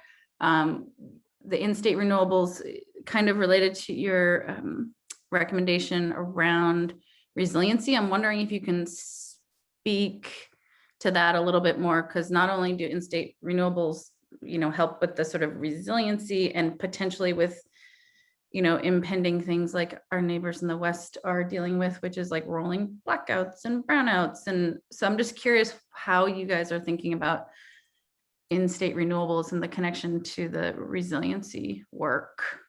Yeah, I can start. So we identified in-state versus regional and new in the comment, in this third column there, because those do need to be a part of the consideration in the res. They are now, and as we move to 100%, they need to continue to be. And, in terms of resiliency, it really does depend upon where the resources is built and, what it supports. For example, generation that is sited directly at load has a different potential for resiliency for a consumer than generation, even if it's local and in-state, that is not sited near load. That's just, a engineering fact. And similarly, having regional connections is actually incredibly important in certain blackout situations, right? So it can't just be Vermont as an island either. So making sure that we get the right mix, and also think about the co-benefits. This is where that co-benefits pie chart or, circle chart kind of comes in, because from a purely carbon point of view, you might be able to have 100% renewable electricity standard that didn't make as much consideration for in-state. New is a different issue, because even if our mix here is clean, what we need is the regional mix that we're connected to also be clean. And there's a tremendous amount of new renewables that needs to be built, and that needs to include new renewables built here. But presuming that you get the right mix of new from a carbon point of view, you still have the issue of how much could be in state, especially if cited by, near load, especially if cited in places where additional grid constraints and kind of attendant problems aren't exacerbated, because those also cause cost. And then you think about the jobs and ancillary benefits that are not directly carbon related, but are something that the Climate Council, both because of Just Transitions principles and because of, good sound policy and caring about our fellow Vermonters, want to keep in mind. So as we've discussed it, it's one of the reasons why it will be interesting to get to the full council and talk about what level of detail something like 100% renewable policy should contain in a report versus identifying, as Ed tried to kind of set it out, the questions that should be asked and the relative benefits and potential costs of various choices and how that balance could look. Because at least, you know, like I said before, my guess is we don't have perfect unity on that last piece, even though we could probably all identify the questions and probably even agree on the trade-offs and relative,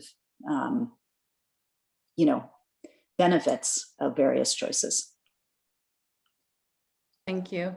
You answered part of my question, which is seems like we're going to get into more detail later. But I'm going to ask a third question, which is I'm curious how you might think how Cadmus might help, or if there's, I think, potentially value in analyzing sort of the costs of keeping up our existing grid infrastructure from increased, you know, extreme sort of weather precipitation events and how we calculate that.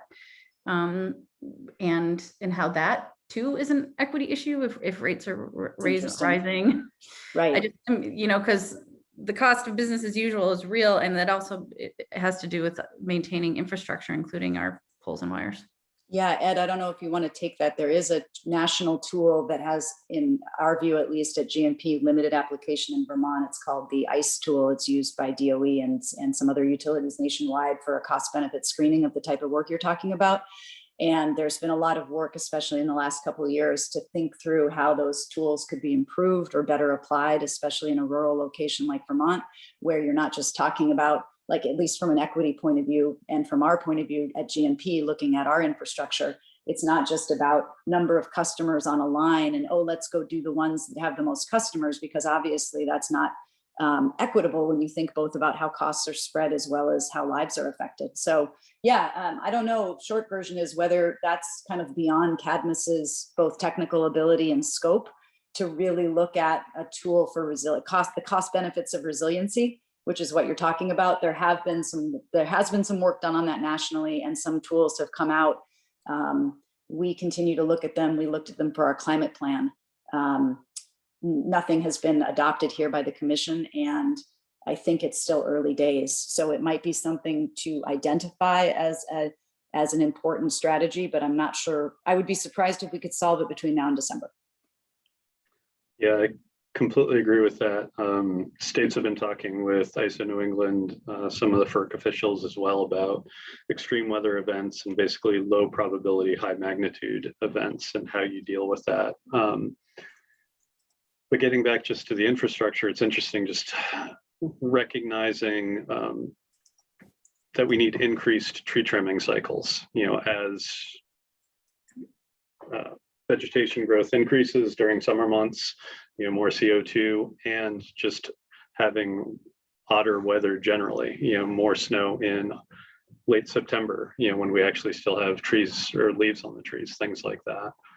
And so what's the role of traditional maintenance, and do we need to upgrade the cycles of some of those? One of the big issues is always going to be tree clearing, you know, and probably one of the most resilient mechanisms you could do is actually clear a 50-foot right of way, you know, for all distribution lines. That would dramatically cut down outages and would irritate most people in Vermont if somebody came through and started tree trimming, you know, cutting that width of right of way. That's happened in Connecticut and other places.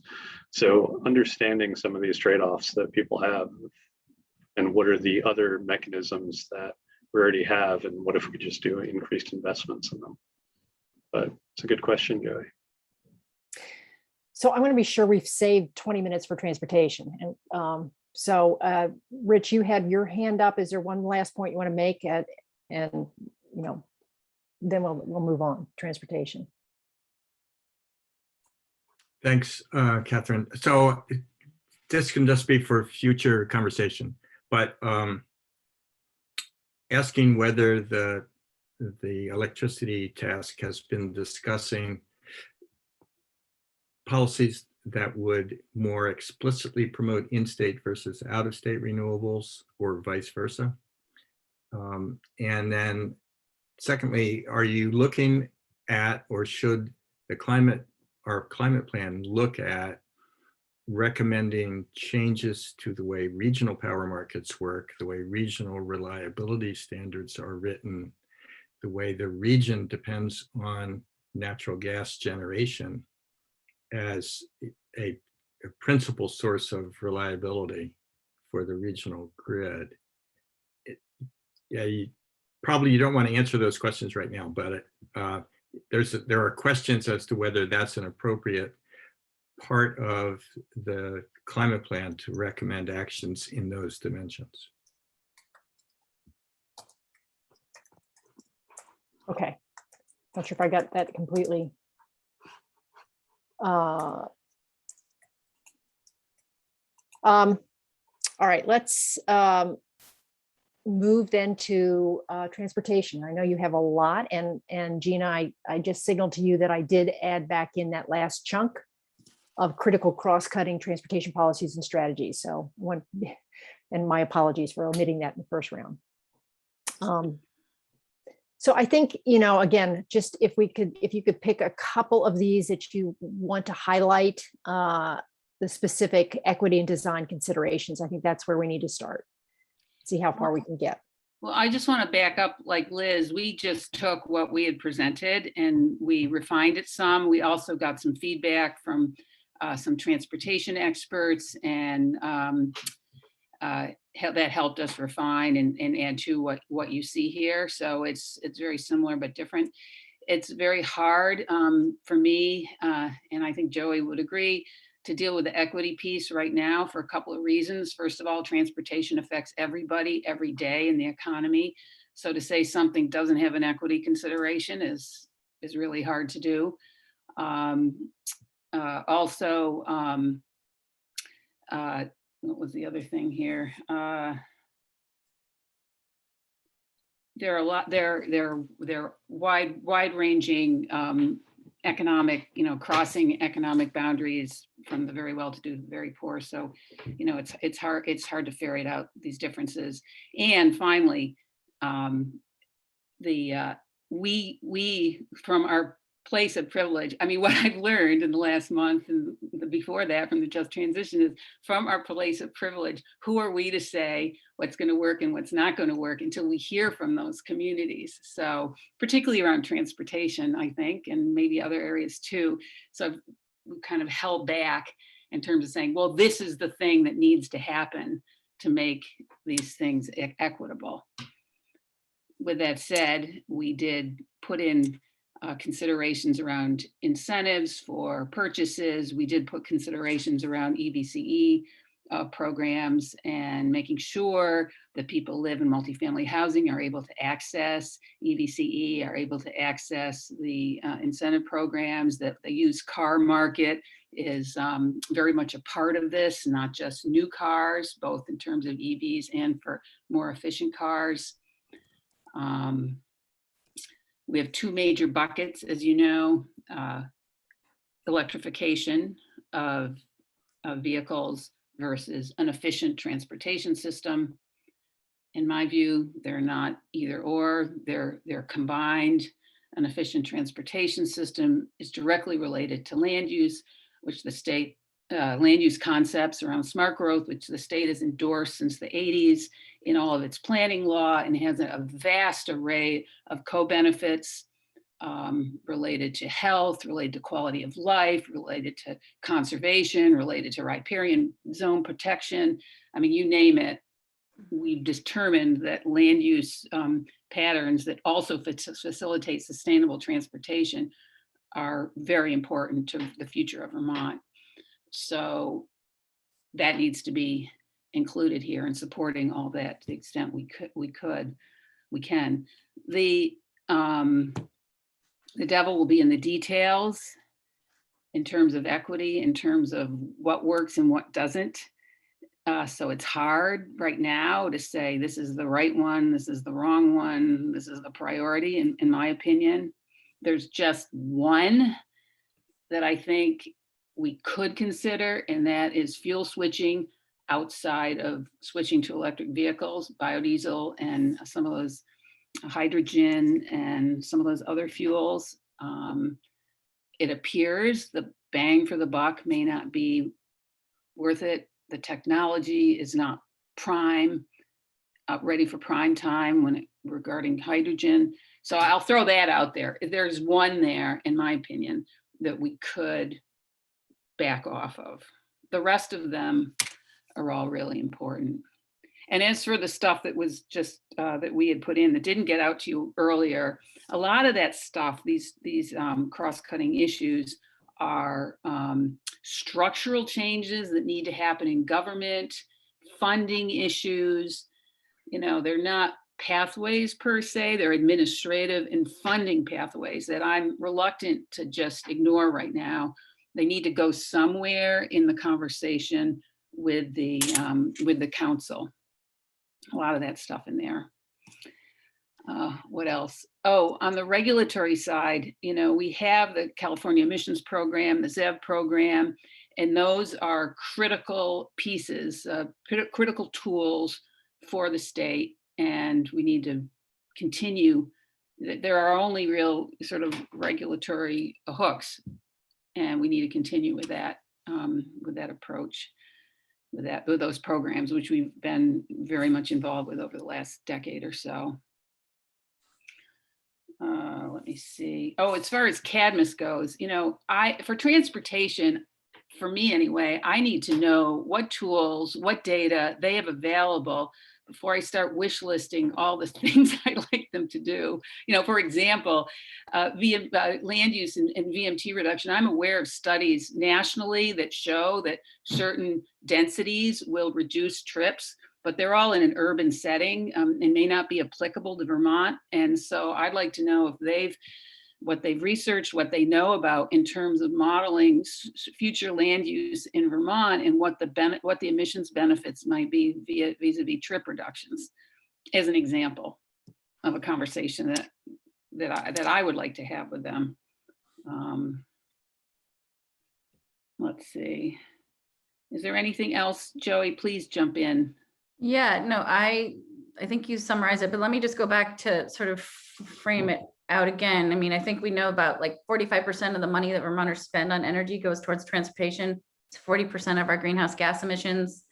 So like we really focused on, you know, like an initial priority is recognizing we're in a rural state and this is a massive transition. The need to focus on electrification of vehicles is really important. That's going to help lower that energy burden. You know, we know that comparing operating costs, including cost per mile, maintenance, et cetera, electric vehicles, you know, is very cost effective. We want to weave that into our, you know, sort of thinking and our screen.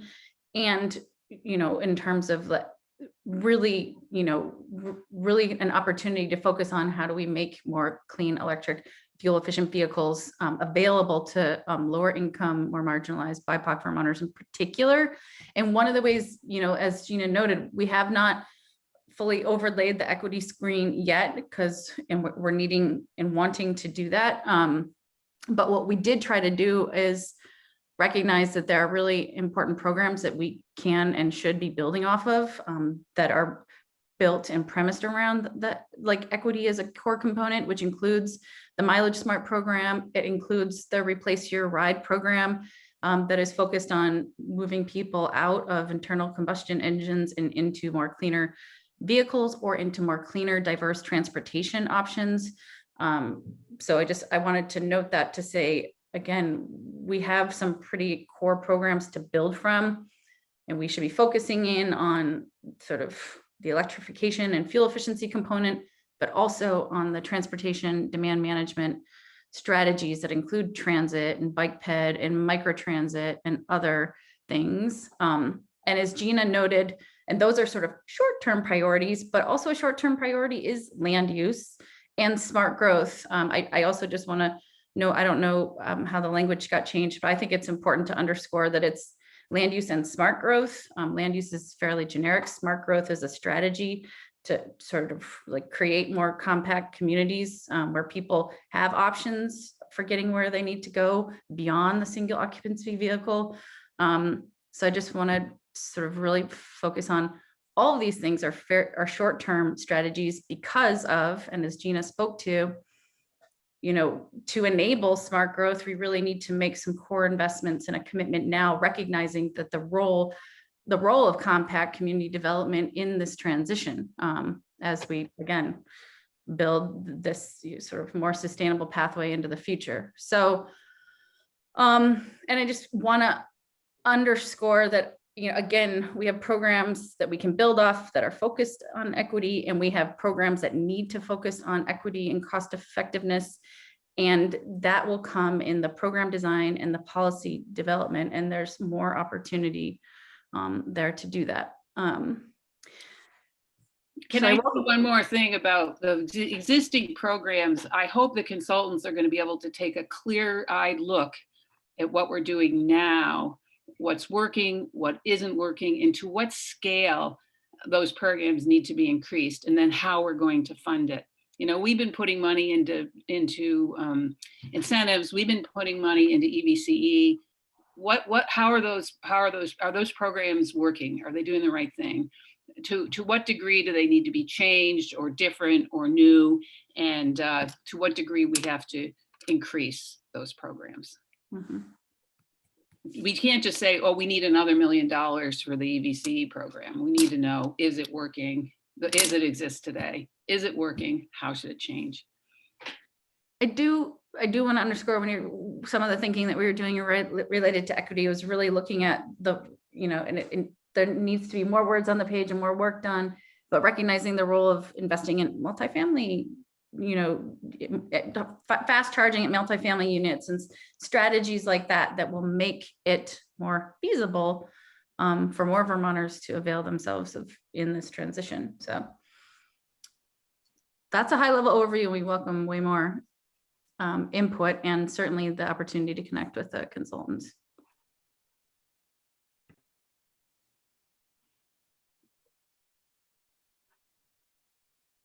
You're muted, Catherine.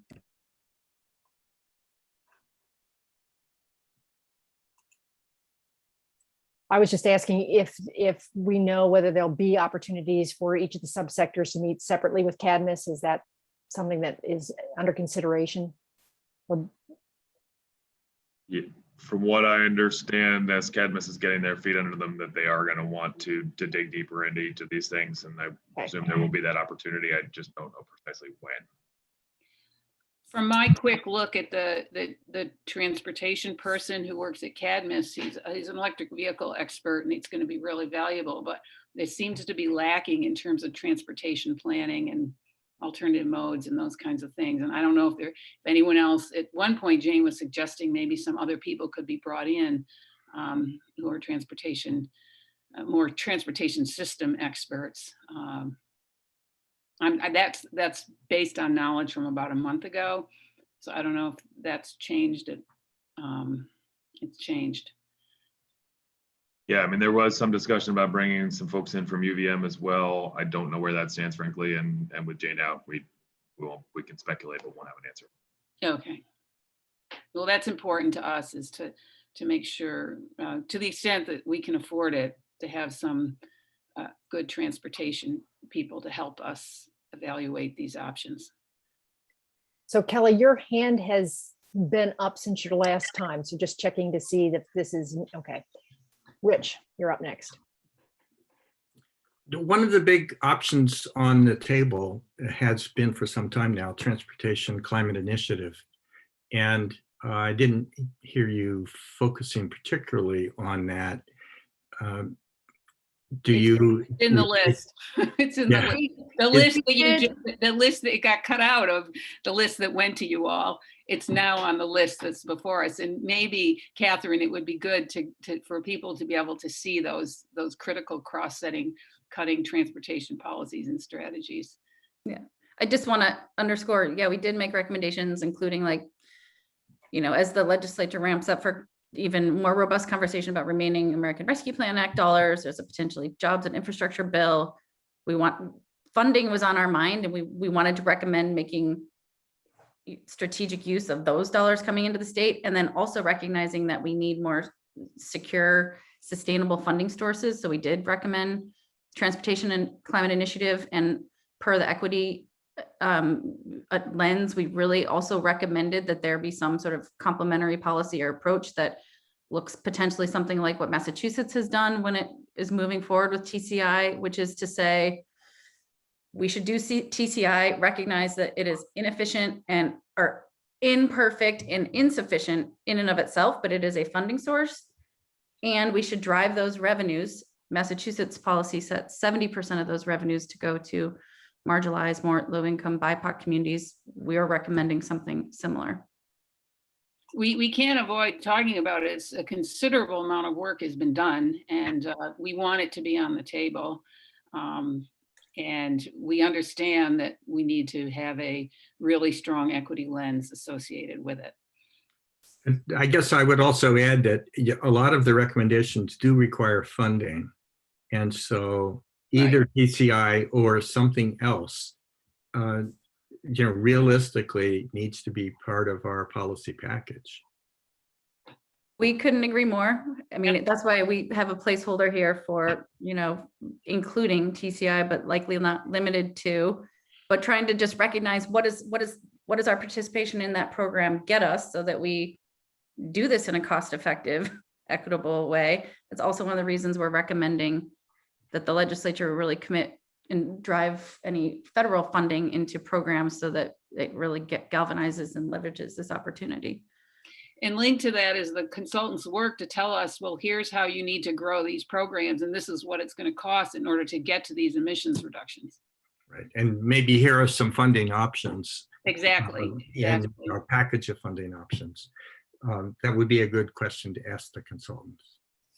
I just flag for everybody's awareness that relative to the equity conversation around TCI, each of the jurisdictions have committed to a robust equity engagement process around if they're so it's focused on those who have agreed to participate immediately, but each of the states that are continuing to participate in that conversation have sort of bought into the idea of creating whether it be a advisory council or what have you to help identify the use of those funds. So that's a process that's been deeply ingrained despite the initial setbacks along the way. So just want to flag that. That's really important. That's really important information to know. Catherine, I think we may need to turn to public comments. Yeah, I just want to do one last check to see if anybody had anything. Matt, you were saving your comments. Is Matt still with us? He was saving his comments on some of these.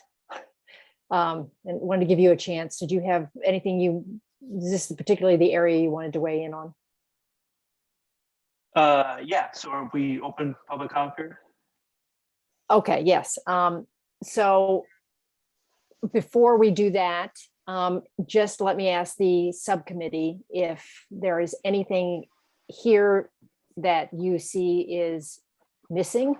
It's pretty comprehensive. You've done a great job. But does anybody want to flag anything that they think is missing or anything that they think needs further tweaking or consideration before we close out here and give the transportation subgroup their opportunity to keep working on this? Just one thing I would note is related to like the incentives and the programs. I do hope that it is on the table that we potentially avail ourselves of some of the work that has been done by the Center for Sustainable Energy. They have a carrot tool that essentially helps states analyze what the right incentive amount is so that it does what it's intended to do, incent, but at the most cost-effective, number necessary. So I think like the goal is to drive the market, and then ultimately the market will drive further and get us where we need to go ideally. But the goal is to be very conscientious of the cost-effective. And I want to put the carrot tool out there as something we very much might want to explore. And that's, so you've got in a couple different places, incentives built into your third column here. But you're saying overall, just let's make sure that when we talk about incentives, they're tweaked to the level of hopefully optimal cost effectiveness to get the outcomes. All right, so let us turn to public comment. And Matt, since you've been patient to hold your comments till now, I'll let you go first. And then we have Jeff is up next. Thank you. I appreciate that. My name is Matt Coda. I'm Executive Director of the Vermont Fuel Dealers Association. And just two specific comments regarding to something missing. The first, when it comes to the consolidated strategies matrix or spreadsheet that we were reviewing. The first regarding transportation on page 5, where we talk about increased use of low carbon, non-electric fuels. It does include biodiesel. We think that's important. We're thankful that that's in there. It does not include propane auto gas, still a fossil fuel, but similar to CNG, compressed natural gas, which is listed. It's lower carbon than gasoline or petroleum diesel, and like CNG has been effective in other states in reducing carbon, particularly from fleet vehicles. And then the second point about what's missing is on page 10, when we're talking about thermal issues. That's the clean heat standard. That's the drive to shift to heat pumps, advanced wood heating, and renewable natural gas. I reviewed a clean heat standard draft, and it did include biodiesel and renewable liquid fuels. And we assume this is an oversight, why it's not in the matrix, and we urge that it be added. We ask that biodiesel, other sustainably sourced liquid biofuels be added because, let's face it, we're looking at equity, we're looking at scale. When it comes to scale, when you think about half of the homes in Vermont, the buildings of Vermont, use distillate, use oil heat, and how quickly we could replace that drop-in fuel with a renewable, sustainably sourced liquid fuel that can reduce carbon, we can scale up pretty quickly. When it comes to equity, we can do so without the expense of new infrastructure, the tanks, the lines, the burners, the boilers, the furnaces, the radiant heat, it's all there. We're just replacing the fuel. So from an equity perspective, from a scale perspective, biodiesel and other renewable liquid fuels provide a tremendous pathway for reducing carbon emissions in Vermont. And we respectfully ask that it be included in the matrix as it is in the clean heat standard draft that we reviewed. So thank you for that time. Thanks. We have 3 other hands up at the moment. I think Jeff, you were next, and then Michael Trenzo. Thank you once again for taking my comment and doing this work. I have one kind of specific programmatic comment, and then I have another kind of overarching policy suggestion. The specific is on building labeling.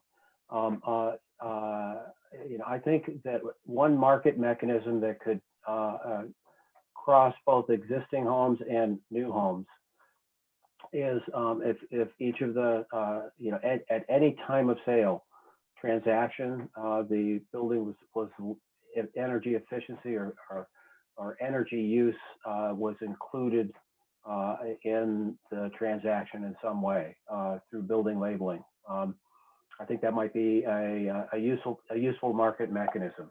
And the more general policy suggestion that I would have is taking a crack at defining what affordable means, affordable housing or affordable in general means. Typically, the definition of affordable housing is based on HUD's definition, which is the cost of housing as a percentage of median income.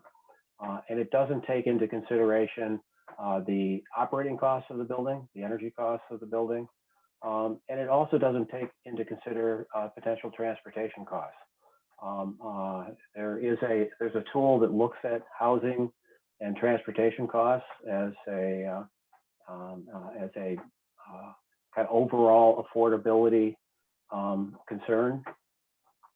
But in my advocacy and my work, I hear a lot of complaints about housing affordability and concerns and barriers of increasing housing costs through energy standards or any kind of policy that might affect the upfront cost of a building, and little consideration by policymakers from frankly, the local level up to the state level about incorporating operating costs for the homeowner as well. So I think you could take a crack at that, and that would have a cross-cutting effect to many programs of if you could define what affordable means.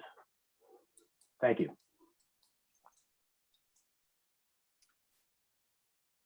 Oh, appreciate those points. And Michael Trenzo, you are up. Yes, can you hear me okay? We can. Can you see me? Because I can't see myself. And we can see you too.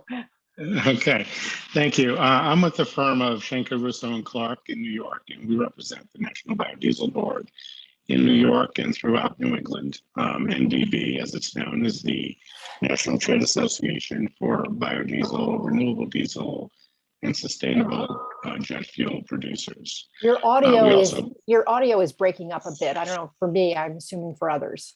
If you have an alternative. Yeah.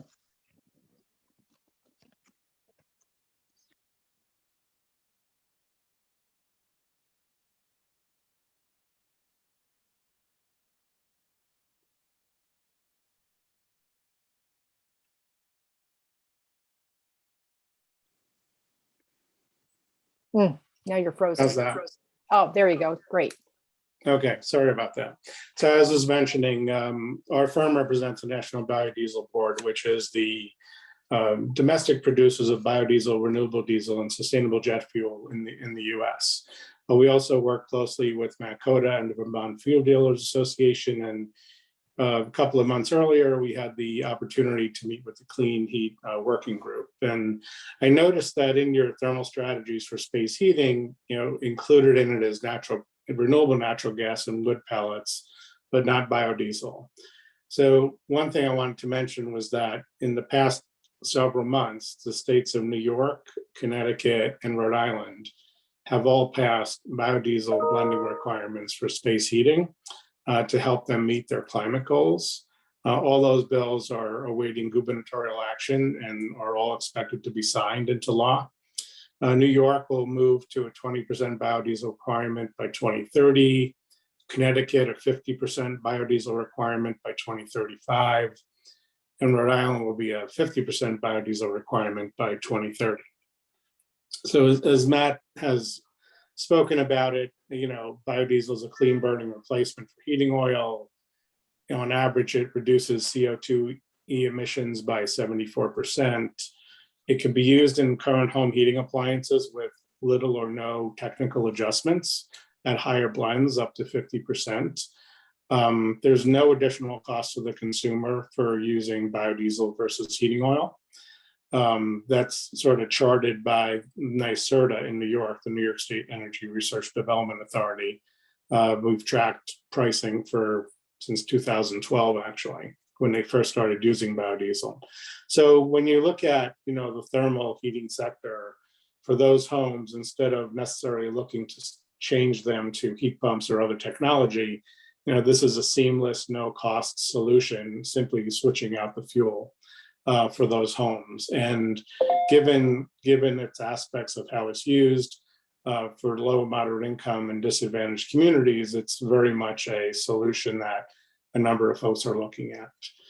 The one other thing I would add quickly is that on the transportation side, I do a lot of work in New York with their New York Climate Action Council, and their transportation advisory panel had recommended a clean fuel standard or low carbon fuel standard similar to that of California to be included in the scoping plan in New York State. So that's under active consideration by the New York Climate Action Council. And similar to you, their council deadline for their initial scoping plan is December of this year. So that was it. Thank you very much. Thanks for your comments. And yeah, do you want to respond? I just want to say we have heard from the National Board previously, and it was really informative presentation. Thanks very much. Yeah, thank you, Richard. Stephen Dodge. Thank you. And Richard, you're going to hear from us one more time. I'm sorry. My name is Stephen Dodge, and I'm State Regulatory Affairs Director for the National Biodiesel Board. I want to piggyback on what Michael and Matt Cota said. I'll just focus in on a couple of different points, and so not to be repetitious, but we, as the others have said, do hope that biodiesel, bioheat has a more prominent role in the state's plan. And by the way, we've looked at the clean heat standard proposal, and quite frankly, we think it's a terrific starting point, a great piece of work, and anxious to engage with the authors of that study to refine it a little bit more. But in a perfect world, we'd love to see that perhaps broadened throughout the region and perhaps include transportation as well, kind of like what Michael mentioned, California with the low carbon fuel standard. And I should just point out, because I think it's worth noting, some people say, you know, where California goes, so goes the rest of the nation. But as we know, California has been a huge leader for years in carbon reduction. And they have recognized that biomass diesel has the lowest carbon intensity of liquid fuels. And their low carbon fuel standard, now this is in the transportation sector, obviously they don't use liquid fuel for heating fuel, has seen a 69% growth, or biodiesel has, because of the LCFS since 2017. Almost 4 billion gallons of biomass biodiesel fuel have been used since then.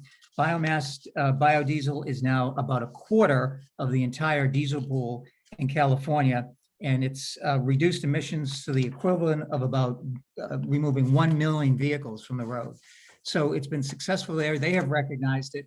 What I really want to leave with you is an issue that we call the time value of carbon reductions. And it's something I know there's been a lot of discussion today and among this committee. And we believe that the value of biofuel, biodiesel, bioheat is incredibly strong from both a health and climate change perspective. And it's especially true when you consider, as I mentioned, the time value of carbon emissions. Carbon budgets are static. Actual carbon emissions persist, as you know, in the atmosphere for decades. And that means that when states fail to take immediate steps to reduce carbon emissions, for example, waiting for more robust electrification in either the heat or the middle and heavy transportation sectors, they are really locking in additional years of emissions that will persist and will continue to contribute to climate change for decades to come. So we really fully recognize the need for more widespread electrification in the transportation and heating sectors. And that's a long-term goal that should be implemented, but really complemented with near-term action like the increased use of biodiesel. And I'll just wrap it up by saying, again, the transition to electricity is laudable, can make sense if it's affordable, if the infrastructure is capable of handling the load, and of course, the source of electricity is low carbon. But reaching that level of decarbonization, quite frankly, will take many years and lots of money. And during that period, without the use of low carbon petroleum replacements, the public will continue to be exposed to high levels of pollution.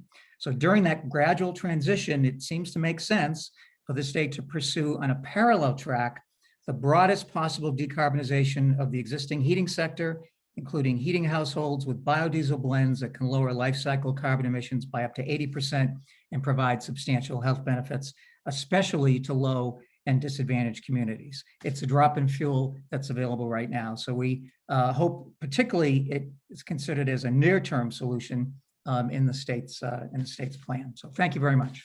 Thank you, Stephen. And I think that wraps up the public comments. So I'll turn it back to Rich and Peter. Great. Richard, I think our final item is the sort of due dates for when we're going to start filling out when you'll need to send us the filled out PowerPoint template that we went through. Obviously, they're based on feedback today. Marianne will make some changes to that before it's presented to the steering committee for approval on Monday. And then hopefully post haste given to all of us to fill out. But looking at the calendar with the presumption that the council is going to want a few days to look at the PowerPoint presentations before it comes to them, we're not looking at a lot of time. I presume we'll need to those will need to be sent to the council by say Wednesday the 21st or Thursday the 22nd. I think that those of us reviewing for standardization and sort of consistency's sake probably need at least a couple of days. So I'm asking, I guess at this point, is getting those drafts to folks by Monday, Yeah. the 19th. Yeah. A reasonable ask. I think we have the information that's needed for each of the templates, even if not the final form. So I think we can start to sort of get our brains around what needs to go in, and would ask you to prioritize that work. It's Peter, really, it would help me if you guys, Marion, would fill it in and then we can edit it. Is that I don't think that's appropriate. even with our, because what I'm going to do is I'm going to go through the exercise of going through the table and then plugging all the stuff in. So if she, especially some of those early slides, it's all information that's out there that I've got to go track down and put into the form. Somebody else could track it down. Can I make a recommendation? I mean, I don't have time. I have a life and I'm not getting paid. And I think I'd like to see the state or the administrators here plug in the information to the extent you have it from us. Then we'll take a lot of time to go through it and make sure it's correct. so I was going to make a Throwing that out there. I'm recommendation just throwing that, out there. no, sorry, Gina. I was just going to make the recommendation that you and Marion, to begin with, and since it has to start now, just have a conversation about how much she thinks she can do, what help she's going to need, and then if you can't agree on a good pathway there, to either kick that up to Peter or to me to figure out what steps we might need to help you, to take to help you. I am conscious of the fact that the committee members have been working really hard, and there have been a lot of demands on your time and the time of others. So I'm happy to try to navigate that separately. I think the different working groups may need different amounts of support. Marion, do you have a comment? Yeah, if I can jump in. And I think, thanks for that, Richard. And I do also appreciate that folks don't have a lot of time to spend on this, and it's a quick turnaround. So I am happy to help in any capacity or any way that I can. I think my concern is that because it sounds like there are certain things, especially for your group, Gina, that aren't in that Excel document that was shared today. Now, the Excel document, is that the table? That's a table. We did an Excel document several weeks ago. Is that what you're talking about? Or are you talking about the table that Catherine put together? Because that's confused me right from the get-go. What is the Excel document? I don't know. I was referring to the table. I guess that's what I Okay, meant by we Excel did document. work Sorry. on an Excel document at one point, which is different than the thing we looked at today. And that was, is that what Catherine used to compile the table that you all were presenting on today? Okay. Yes. So and we can touch base offline. I'm happy to support any of the task leads in pulling this together. I think, again, my concern is that I'm just going to miss either the pathway that you all want or the strategies to fit underneath. Understanding that, I think the terminology that we're using is a little bit different. And then the other component is for those broader slides. And I do have some feedback from folks about making the slide around process and the slide around data a bit more general. So I think that would be an easier approach, but would obviously want folks' input on, what graphics from EAN to show, or are there specific, targets or inputs that we should be showing to the council, because it ultimately will be you all that are presenting this to the council. But Gina, I can touch base with you. I'm happy to help in whatever capacity. I think if you work on the graphics and the tables and the data that you want to pull into it, knowing what we're trying to show in the words, that would be really useful. Okay, let's touch base. I'm not sure I know the data that you want to show for those It's So we'll all I have to know talk is about what that. the EAN stuff is what's on. Okay, the- so if that's, yeah, so if that's what it is, and, Nothing more than that at this point, with the understanding of the point Peter made is that that's what the consultants are going to do. The consultants are going to update that, all of that. Right. okay. Sure, and I do see that Joey's put some comments in the chat as well about being able to I'm help. happy to work with you on it, Marianne, and can coordinate with Gina, and we can get it done. Okay, so why don't would it be helpful, I think, if I don't know the best way to do this, Richard, either reach out to the task leads directly to see what assistance is needed. If you Yes. could send me who that is, because I can go check, but. Okay, yes, you should, what I think what we should do was basically this has to be done next week or throughout next week is you should be in direct contact with each of the task leads and provide what support you can to them to help make sure that the deck is prepared for the full council, knowing that Peter's time schedule looked right to me, that it's going to have to be circulated to them on the Thursday before the Monday meeting. And with working backwards from that, it just means that next week we're going to need to work with each of the task leads to make sure they've got their presentation kind of well put together. We do need to have an idea, and maybe the steering committee will tell us this, about how much time this committee will be given at the full council to present these slides, recognizing that it'll be time limited anyway. The amount of detail that's going to be included has to be constrained in order to make it a realistic presentation for everybody. Right, and I do have that as a note to follow up on, because I know that's something that Christine asked earlier about the specific time, and especially if task leads can't attend the entire meeting, if there's an estimated time you all could come in to do the presentation. I don't have that right now. That's something that I'll have to discuss with Jane to building the agenda for that climate council meeting. But I think what I can do is, as we take the feedback from the steering committee on Monday, and there may be some changes to the templates then, send that out to all the subcommittees with sort of details on what we're looking at in terms of time frame for that climate council meeting. Recognizing that council meeting is going to be covering a lot of ground, and we are only one part of it. Yep. Peter, Christine, you have a hand up. Yeah, what I would like to suggest for the buildings task group, Dave and myself, I think at this point I can brief Dave effectively and efficiently about the call today. I will make sure that Marion's offer to assist is communicated, but I'm pretty sure we're going to tackle the slides ourselves. So the critical information we would need that I don't have yet is, what is the date that we will get the template of the slides that are the actual template you want us to fill out? And I'm going to hope that your answer is by close of business on Tuesday, the 13th, given that you're working with the steering council on Monday. And then how long should the buildings group expect to be speaking?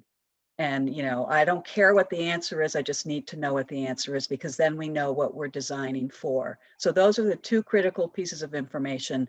And that's really all we need, unless we decide we need your help, Marion, which is very generous and we'll take you up on, but I suspect we can fly with this from here. Yep, thanks, Christine. And I have those two questions noted. For the time frame, I'll get back to you all on that. I don't have that answer. For when I should be able to get the final templates to you all, I would say no later than close of business on Tuesday. It may even be Monday, because the steering committee meeting's in the morning. Good. Thank you. We'll plan around that.